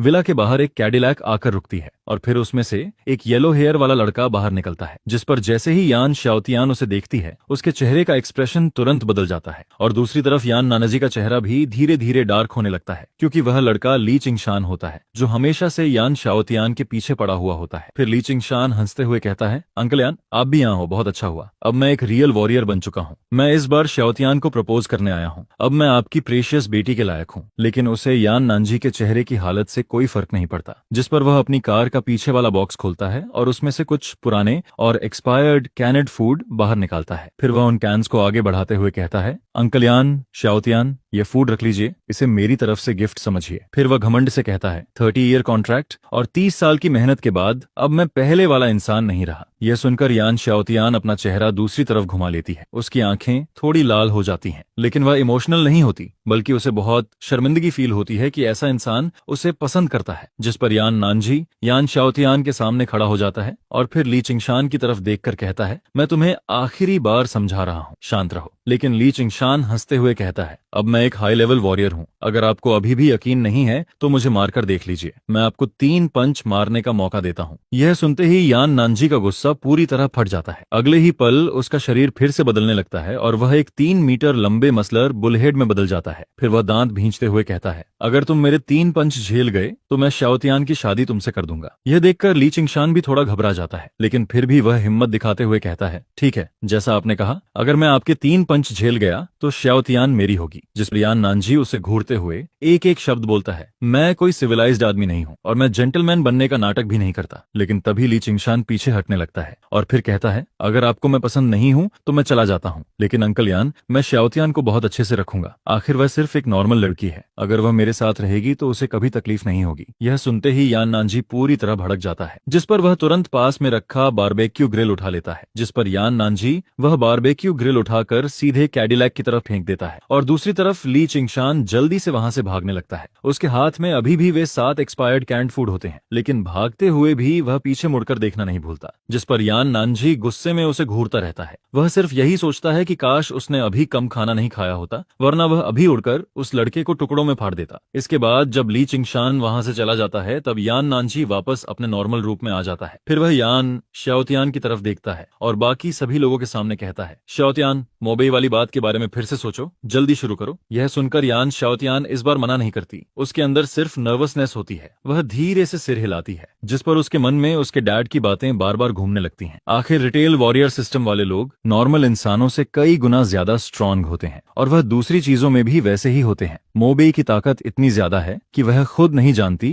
कि वह उसे संभाल भी पाएगी या नहीं, लेकिन फिर अगले ही पल यान शियाओतियान जल्दी से सिर हिलाकर खुद को संभालती है। आखिर वह यान शियाओतियान है जिसे हमेशा से कोल्ड ब्यूटी कहा जाता है। वह आखिर कैसी अजीब बातें सोच रही होती है। इसके बाद विला की स्ट्रेंथनिंग पूरी तरह खत्म हो जाती है। अब विला का हर कोना, यहाँ तक कि नीचे की फाउंडेशन भी वज्र मटेरियल से पूरी तरह कवर हो चुकी होती है, जिस पर अब अगर कोई मिसाइल भी विला पर गिरा दे तब भी विला की डिफेंस नहीं टूटती। यहाँ तक कि अगर बहुत सारे रिटेल वॉरियर्स मिलकर भी अटैक करें तब भी विला बिल्कुल सेफ रहती है। इसके बाद मोबेई यान फैमिली के फादर और डॉटर को बुलाता है। फिर वह कहता है, अब हमें जल्दी से अपना लेवल बढ़ाना होगा और इसके लिए सबसे अच्छा तरीका यह है कि बाहर के लोग उन म्यूटेटेड मॉन्स्टर्स को मारें और फिर उनके गोल्डन कोर हमारे पास लाएं। जिस पर वह आगे कहता है, बाकी मुझे बहुत सारे गोल्डन कोर एब्जॉर्ब करने हैं क्योंकि अगली बार बाहर जाने से पहले मुझे कुछ तैयारी करनी होगी। हम लोग अपनी सप्लाईज देकर उनसे गोल्डन कोर एक्सचेंज कर सकते हैं। इस अपोकैलिप्स में सबसे जरूरी चीज सिर्फ स्ट्रेंथ होती है। यह सुनकर यान नानजी और यान शियाओतियान दोनों सिर हिलाते हैं क्योंकि अब इस दुनिया में खाना और ताकत दोनों किसी भी चीज से ज्यादा जरूरी होते हैं। लेकिन इन दिनों यान शाओतियान थोड़ी खोई खोई रहने लगती है क्योंकि उसके दिमाग में बार बार उसके डैड की बात घूमती रहती है। मोबेई बहुत अच्छा था, वह स्ट्रांग भी है, स्मार्ट भी है और सबसे बड़ी बात वह हैंडसम भी है। ऐसे टाइम में ऐसा आदमी किसी खजाने से कम नहीं होता। जिस पर यान शाओतियान सोचती है कि अगर मोबेई चाहे तो बहुत जल्दी उसके आसपास लड़कियों की लाइन लग जाएगी। फिर वह मन में सोचती है, नहीं, मुझे जल्दी कुछ करना होगा। लेकिन यह सोचते ही वह और भी ज्यादा नर्वस हो जाती है क्योंकि वह हमेशा से बाहर की दुनिया के सामने एक कोल्ड और सीरियस लड़की की तरह रहती आई है। उसके आसपास हमेशा बहुत सारे लड़के रहे हैं लेकिन उसने कभी किसी को पसंद नहीं किया और अब उसे खुद जाकर मोबेई से अपने दिल की बात कहनी होगी। यह सोचकर ही उसका चेहरा लाल हो जाता है। उसे बिल्कुल समझ नहीं आता कि वह क्या करे। लेकिन तभी जब यान शाओतियान अपने मन में यह सब सोच रही होती है तभी कुछ गाड़ियां विला के बाहर आकर रुकती हैं, जिस पर उन कार से कुछ लोग नीचे उतरते हैं। उनके हाथ में कुछ स्नेक स्किन बैग्स होते हैं और उन बैग्स के अंदर बहुत सारे गोल्डन कोर भरे होते हैं। दूसरी तरफ मोबेई पहले ही विला के बाहर लगे सर्विलांस से यह सब देख चुका होता है, जिस पर वह सीधा दरवाजा खोलकर बाहर चला जाता है। जैसे ही वे लोग मोबेई को देखते हैं वे तुरंत बहुत ऑनेस्टली बिहेव करने लगते हैं क्योंकि वे जानते हैं कि मोबेई कोई नॉर्मल इंसान नहीं बल्कि एक बहुत डेंजरस आदमी है। जिस पर उनमें से एक जल्दी से कहता है, गलत मत समझिए, हमारा कोई बुरा इरादा नहीं है, हम बस सप्लाईज एक्सचेंज करने आए हैं। फिर वह अपने हाथ में पकड़ा हुआ बैग खोलता है और कहता है, ये सब गोल्डन कोर हैं जो हमने उन मॉन्स्टर्स को मारकर निकाले हैं। जिस पर मोबेई उन बैग्स के अंदर नजर डालता है, वहां कम से कम 10 से ज्यादा गोल्डन कोर होते हैं। इसके बाद मोबेई सिर हिलाता है और फिर लोगों से कहता है कि कुछ सप्लाईज लाकर इन लोगों को दे दो। जिसके बाद वह सारे गोल्डन कोर लेकर वापस विला के अंदर आ जाता है। वापस आने के बाद मोबेई उनमें से एक एक गोल्डन कोर यान नानजी और यान शाओतियान को देता है ताकि वे लोग भी उसे एब्जॉर्ब कर सकें। लेकिन मोबेई जैसा नहीं होता क्योंकि नॉर्मल रिटेल वॉरियर्स के लिए एक गोल्डन कोर एब्जॉर्ब करना ही बहुत मुश्किल होता है। उसमें बहुत ज्यादा एनर्जी लगती है। एक गोल्डन कोर ही उनके लिए काफी टाइम तक एब्जॉर्ब करने के लिए इनाफ होता है। और इन दिनों मोबेई से बात करते करते यान नानजी और यान शाओतियान भी गोल्डन कोर की इंपॉर्टेंस समझ चुके होते हैं। उन्हें पता होता है कि इससे उनका लेवल बढ़ सकता है, जिस पर वे दोनों बिना कुछ सोचे उसे एब्जॉर्ब करना शुरू कर देते हैं। दूसरी तरफ मोबेई एक गोल्डन कोर उठाता है और उसे अपनी हथेली पर रखता है। अगले ही पल उसकी हथेली में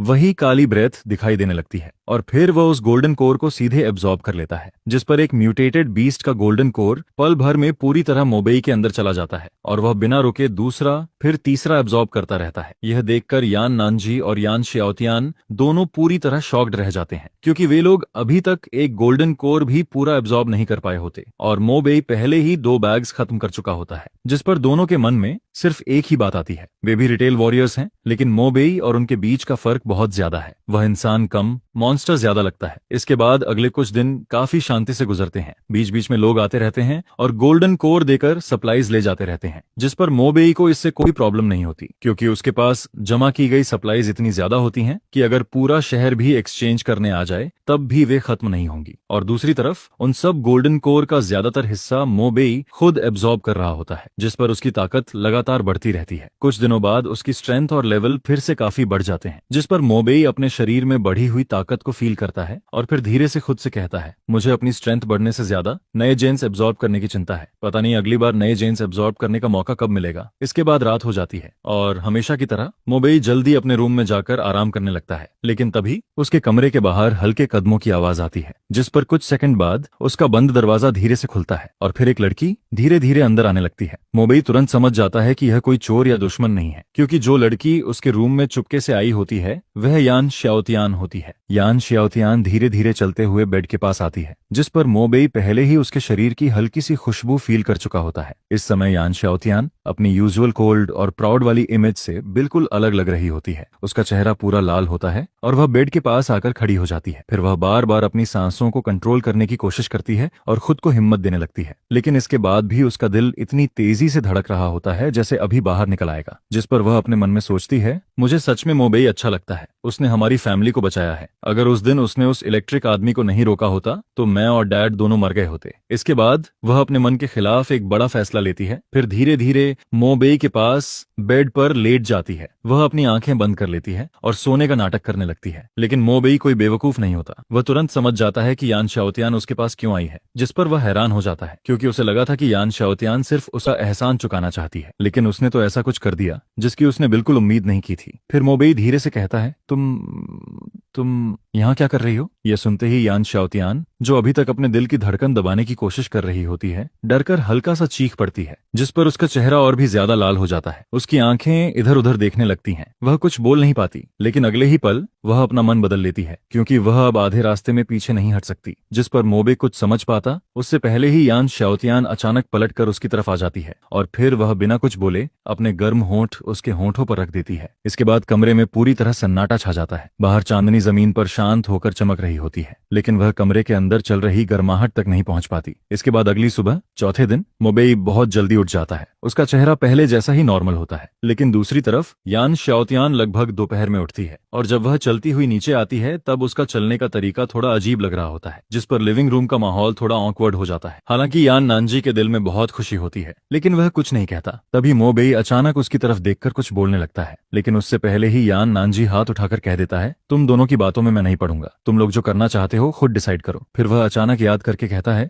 वैसे मोबेई आज सुबह फिर बहुत सारे लोग सप्लाईज एक्सचेंज करने आए थे। जिस पर मोबेई सिर हिलाता है। फिर वह अपना सूटकेस खोलता है और उसके अंदर रखे गोल्डन कोर अब्सॉर्ब करना शुरू कर देता है। कुछ ही मिनटों में सूटकेस के अंदर रखे सारे गोल्डन कोर उसके अंदर चले जाते हैं, जिस पर अचानक उसके दिमाग में सिस्टम की आवाज गूंजती है, कंग्रेचुलेशंस, होस्ट का लेवल बढ़कर लेवल 10 हो गया है और एक नया डवोर चांस अनलॉक हो गया है। अब होस्ट प्लांट्स और इंसेक्ट्स को भी डवोर कर सकता है। यह सुनकर मोबेई थोड़ा सोचने लगता है। हालांकि उसे अभी भी समझ नहीं आता कि ब्लड लाइन लेवल का क्या मतलब है, लेकिन उसके लिए अभी वह बात ज्यादा जरूरी नहीं होती, क्योंकि उसे एक और डवोर चांस मिल चुका होता है और इस बार उसके पास एनिमल्स के अलावा प्लांट्स और इंसेक्ट्स में से भी कुछ चुनने का मौका होता है, जिससे उसका अगला टारगेट ढूंढना और आसान हो जाता है। जिस पर मोबेई मन ही मन सोचता है कि अब उसे दो काम करने हैं। पहला, उसे एक नया डवोर टारगेट ढूंढना है और दूसरा, उसे वह रेस्यूरेक्शन इक्विपमेंट ढूंढनी है, क्योंकि वह इक्विपमेंट बहुत ज्यादा पावरफुल होती है। अगर किसी के पास वह हो तो उसके पास जैसे दूसरी जिंदगी आ जाती है, लेकिन उसे ढूंढना आसान नहीं होता, क्योंकि अपने पिछले जीवन में मोबेई ने देखा था कि वह इक्विपमेंट लॉन्गहू माउंटेन के फैट दहाई के हाथ लगी थी और उसी इक्विपमेंट की वजह से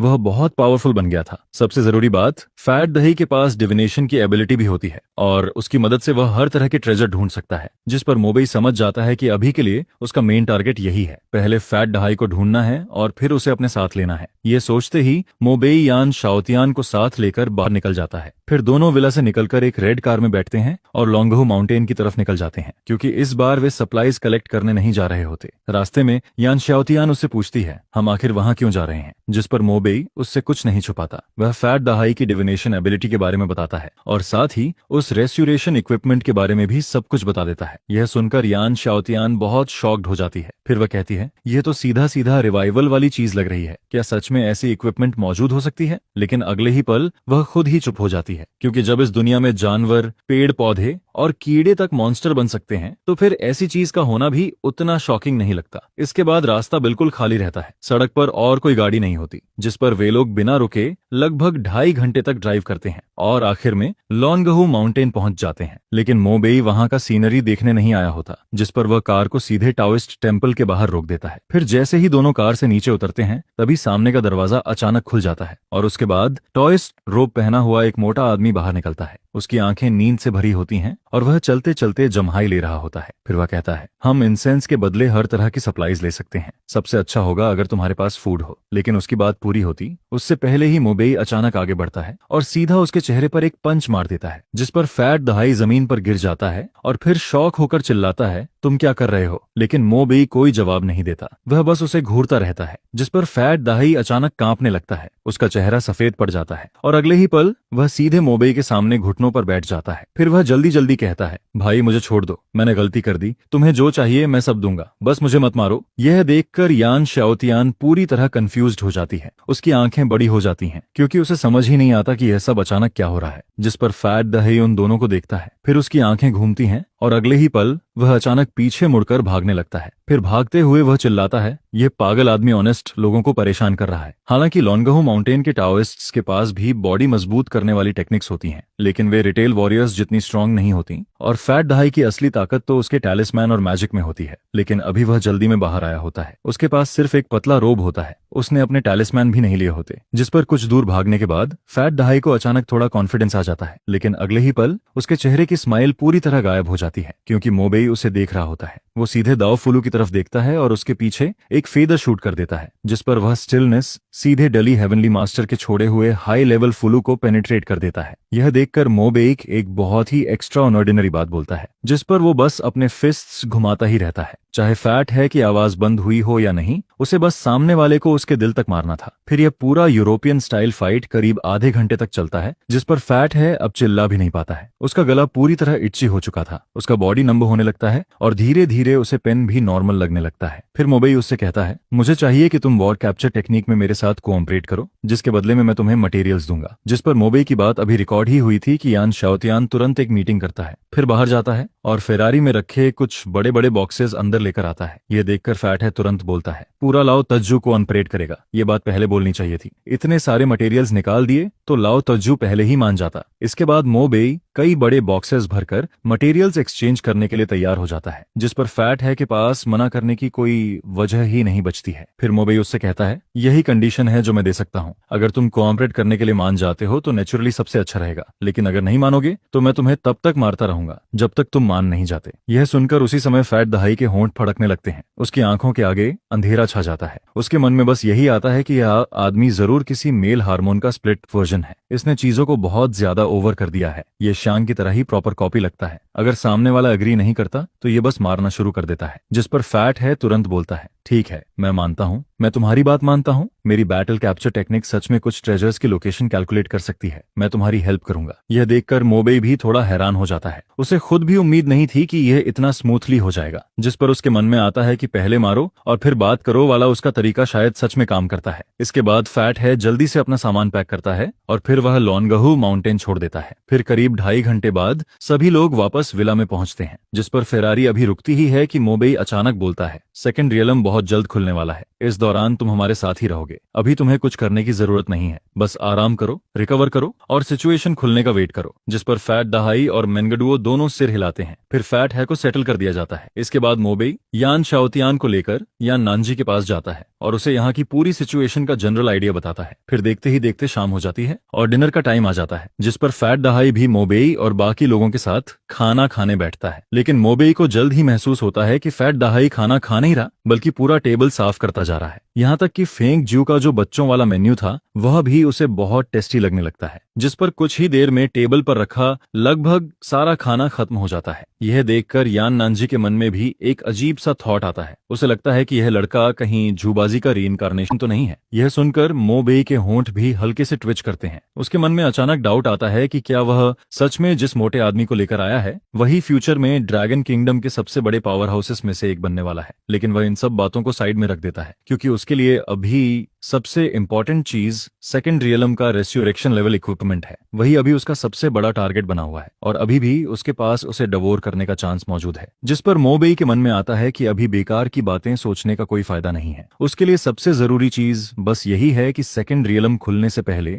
वह अपने करंट डवोरिंग स्टेज को कंप्लीट कर ले। अब मो बेई म्यूटेटेड एनिमल्स, प्लांट्स और इंसेक्ट्स को डवोर कर सकता है, यानी कि वह लाइफ ट्रांसफॉर्मेशन की स्टेज तक पहुंच चुका है। लेकिन अब सवाल यह था कि अगला डवोर किसे किया जाए। इसी समय लिविंग रूम में चल रहा टीवी अचानक इमरजेंसी वेव स्केल पर स्विच हो जाता है, जिस पर न्यूज में बताया जाता है कि फर्स्ट रिसर्च इंस्टीट्यूट में एक इमॉर्टल म्यूटेटेड कॉकरोच दिखाई दिया है। अब मिलिट्री की तरफ से लगातार रेजिडेंट्स की हेल्प मांगी जा रही है। फिर टीवी पर एक पिक्चर दिखाई जाती है जिसमें इंस्टीट्यूट की लैब के अंदर का सीन दिखता है। वहां एक काले रंग का कॉकरोच दिखाई देता है जो साइज में लगभग एक किटन जितना बड़ा था। वह पूरे लैब में इधर उधर दौड़ता रहता है और सब कुछ बर्बाद करता जा रहा है, जिस पर कुछ ही देर में पूरा लैबोरेटरी मेज बन जाता है। वहां मौजूद सारे रिसर्चर्स उस जायंट कॉकरोच के सामने कुछ भी नहीं कर पाते हैं। फिर टीवी पर एक और कैओटिक सीन दिखता है जहां कोई हॉट वेपन से शूट करता है। फ्लेम्स बाहर निकलती हैं और यहां तक कि ऑटोमेटिक राइफल तक इस्तेमाल की जाती है। लेकिन जैसे ही बुलेट उस कॉकरोच को लगती है वह उसकी ब्लैक शेल से टकराकर वापस उछल जाती है और चिंगारियां निकलने लगती हैं। ये देखकर मो बेई धीरे से बोलता है, मैंने नहीं सोचा था कि कॉकरोच भी लाइफ ट्रांसफॉर्मेशन तक पहुंच जाएगा। लगता है अब सच में ये डिजास्टर कंट्रोल के बाहर जाता जा रहा है। फिर वह आगे बोलता है, मिलिट्री तक ऑनलाइन हेल्प मांग रही है। इसका मतलब सिचुएशन सच में बहुत खराब है। अच्छी बात बस इतनी है कि अभी सिर्फ एनिमल्स, प्लांट्स और इंसेक्ट्स म्यूटेट हो रहे हैं। बैक्टीरिया और माइक्रो ऑर्गेनिजम्स अभी नहीं बदले हैं, वरना अगर बैक्टीरिया भी म्यूटेट करने लगते तो ब्लू स्टार तुरंत एक रियल हेल बन जाता। इसके बाद मो बेई की आंखें धीरे से सिकुड़ती हैं। फिर वह बोलता है, उस कॉकरोच को अंडर एस्टिमेट मत करो। इतने सारे हॉट वेपन्स और जीरो लाइफ लेवल के अटैक के बीच भी वह अभी तक बचा हुआ है। ये बिल्कुल आसान नहीं है। फिर अचानक वह खड़ा होता है और कहता है, मैं अभी लैब जा रहा हूँ, मैं आता हूँ, तुम सब विला में ही रहना, बिना वजह बाहर मत जाना, बाकी बातें मैं वापस आकर करूंगा। यह सुनकर यान नानजी थोड़ा चौंक जाती है। उसके मन में आता है कि यह लड़का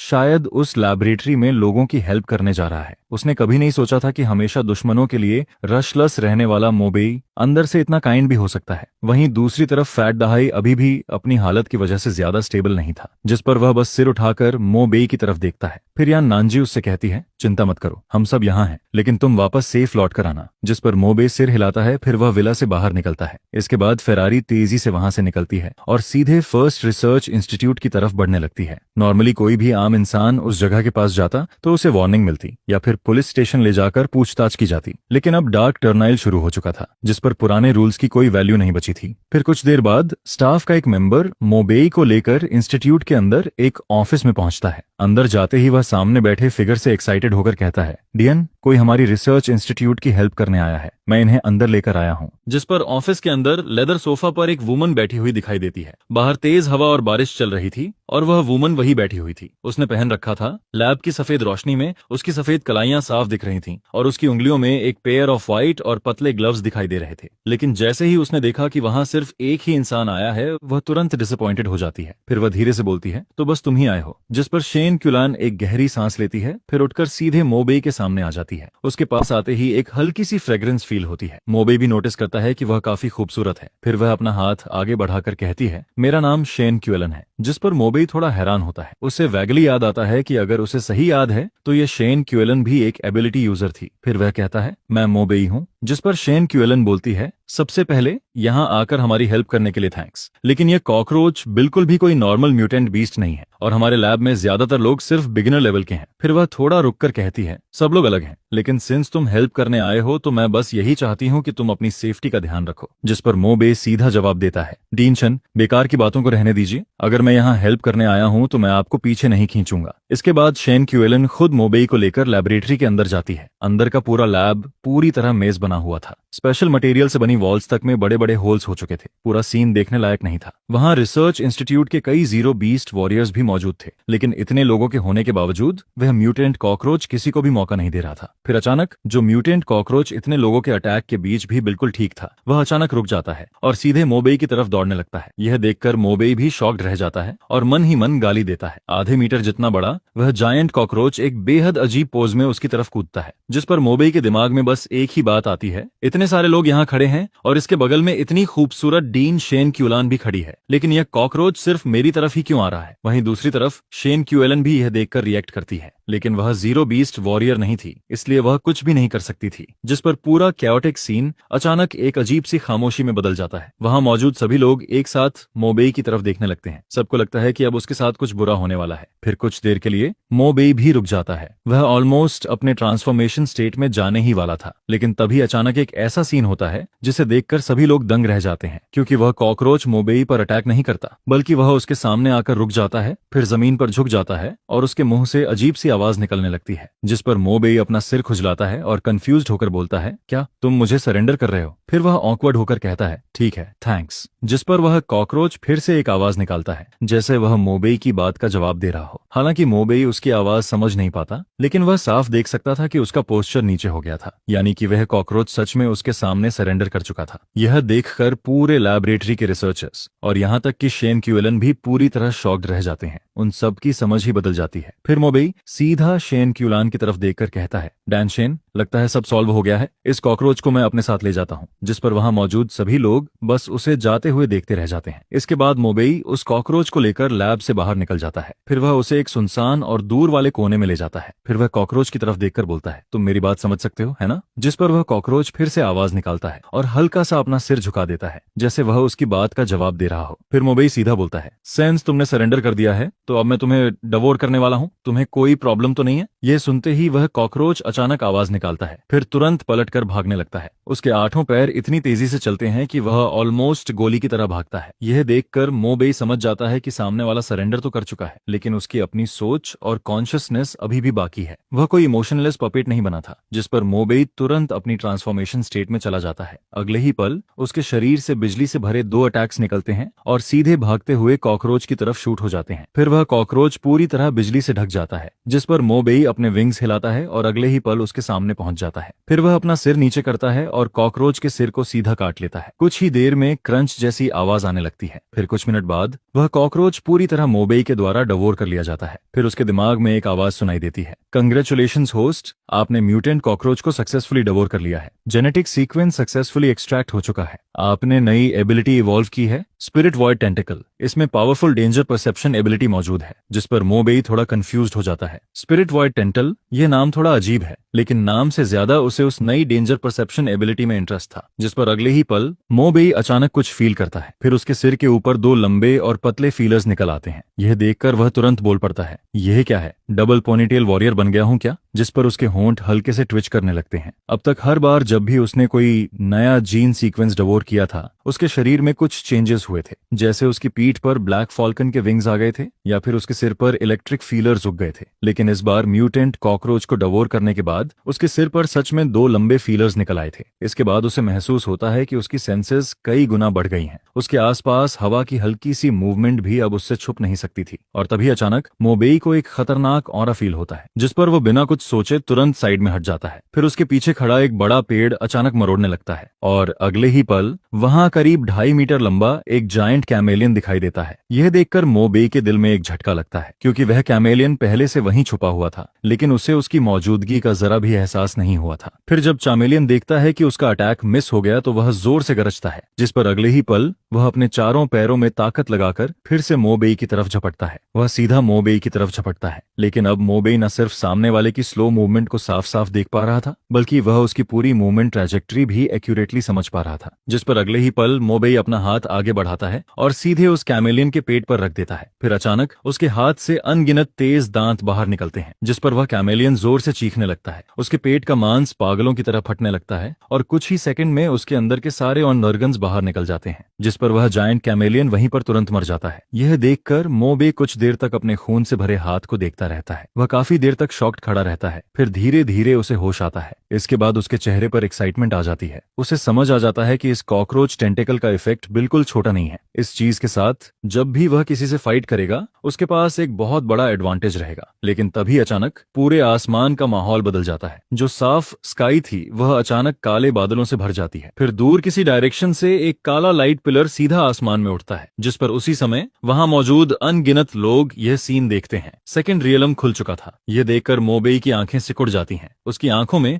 एक्साइटमेंट साफ दिखाई देती है, क्योंकि रिबर्थ से पहले वह सिर्फ एक नॉर्मल इंसान था। वह इन सारी अपॉर्चुनिटीज को सिर्फ देख सकता था, छू नहीं सकता था। लेकिन अब सब कुछ अलग था। अब वह इन सारे बेनिफिट्स को खुद हासिल करना चाहता था। जिस पर मोबेई तुरंत वापस लौटता है और यान शाओतियान, यान नानजी और फेट दहाई से कहता है, चलो मेरे साथ चलो, मौका आ चुका है, हमें अभी तुरंत वहां पहुंचना होगा। फिर जब मोबेई और बाकी लोग वहां पहुंचते हैं तो वहां पहले से ही बहुत सारे लोग जमा हो चुके थे। जिस पर फैट दहाई थोड़ा हैरान होकर कहता है, इतने सारे लोग यहाँ कैसे आ गए? क्या ये सब रिटेल फाइटर्स हैं? जिसके जवाब में यान शाओतियान कहता है, हाँ, इस समय कोई भी नॉर्मल इंसान यहाँ आने की हिम्मत नहीं करेगा। यहाँ मौजूद सभी लोग रिटेल फाइटर्स हैं। फिर वह आगे बोलता है, लेकिन रिटेल फाइटर्स भी बिना सोचे समझे कुछ नहीं करेंगे। जिस पर मोबेई उन सबको देखकर कहता है, तुम सब अपना ध्यान रखना। फिर वह यान शाओतियान और बाकी लोगों की तरफ देखता है और सबसे पहले खुद आगे बढ़ जाता है। जिस पर यान शाओतियान और फैट दहाई भी मजबूरी में उसके पीछे चलने लगते हैं। फिर जैसे ही मोबेई और बाकी लोग उस जगह के अंदर जाते हैं उनके सामने की दुनिया पूरी तरह बदल जाती है। अचानक बिना किसी वार्निंग के उनके सिर के ऊपर आसमान में एक लाल खून जैसा मून दिखाई देता है। यह देखकर फैट दहाई तुरंत बोलता है, अब मेरी बारी है। ड्रैगन टाइगर माउंटेन और तियानशी रोड के लोग 2 हाथ दिखाएंगे। देखना, हमारा ड्रैगन टाइगर माउंटेन कभी किसी से नहीं डरता। फिर वह कॉन्फिडेंस के साथ अपनी छाती थपथपाता है और कहता है, चिंता मत करो, सब मुझ पर छोड़ दो। इसके बाद फैट दहाई अपनी जेब से एक कार्ड निकालता है। फिर वह उसे अपने बाएं हाथ में पकड़ता है और दाएं हाथ से कुछ साइंस बनाना शुरू करता है। कुछ देर बाद फैट दहाई अचानक एक डायरेक्शन की तरफ देखने लगता है। फिर वह कहता है, इस पूरे एरिया में सबसे बड़ा मौका उसी डायरेक्शन में है। अगर हम उस तरफ चलते रहें तो हमें वह जरूर मिल जाएगा। जिस पर मोबेई सिर हिलाता है। उसे महसूस होता है कि लोनगहू माउंटेन के हेवनली मास्टर सच में मजाक नहीं है। फिर कुछ देर बाद सबके सामने एक बहुत बड़ा ऑल्टर दिखाई देता है। उस ऑल्टर का साइज लगभग एक फुटबॉल फील्ड जितना बड़ा था और सबसे अजीब बात यह थी कि ऑल्टर के आसपास की सारी फॉग किसी इनविजिबल ताकत की वजह से हट गई थी। उस ऑल्टर के बीच में एक ऊंचा प्लेटफॉर्म बना हुआ था और उस प्लेटफॉर्म पर बहुत सारे बारीक और अजीब पैटर्न्स बने हुए थे,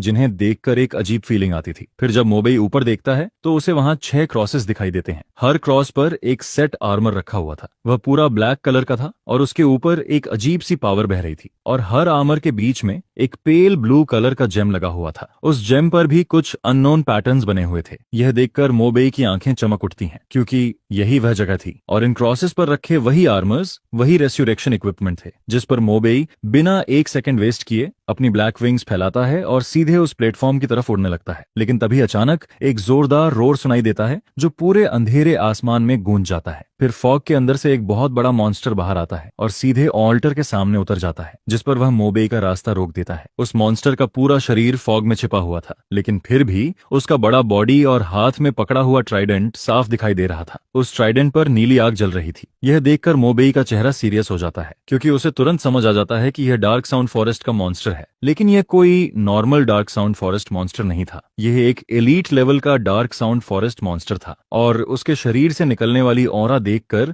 मोबेई तुरंत समझ जाता है कि उसका लेवल बहुत ज्यादा था। वह मॉन्स्टर लेवल 20 तक पहुंच चुका था। यह महसूस करते ही मोबेई के चेहरे पर सीरियस एक्सप्रेशन आ जाता है। उसे समझ आ जाता है कि इस रेस्यूरेक्शन आर्मर को पाना इतना आसान नहीं होने वाला, क्योंकि उसके सामने अब लेवल 20 का डार्क साउंड फॉरेस्ट मॉन्स्टर खड़ा था। जिस पर उसके मन में अचानक एक सवाल आता है, अपनी पिछली लाइफ में आखिर फैट दहाई ने इस रेस्यूरेक्शन आर्मर को कैसे हासिल किया था।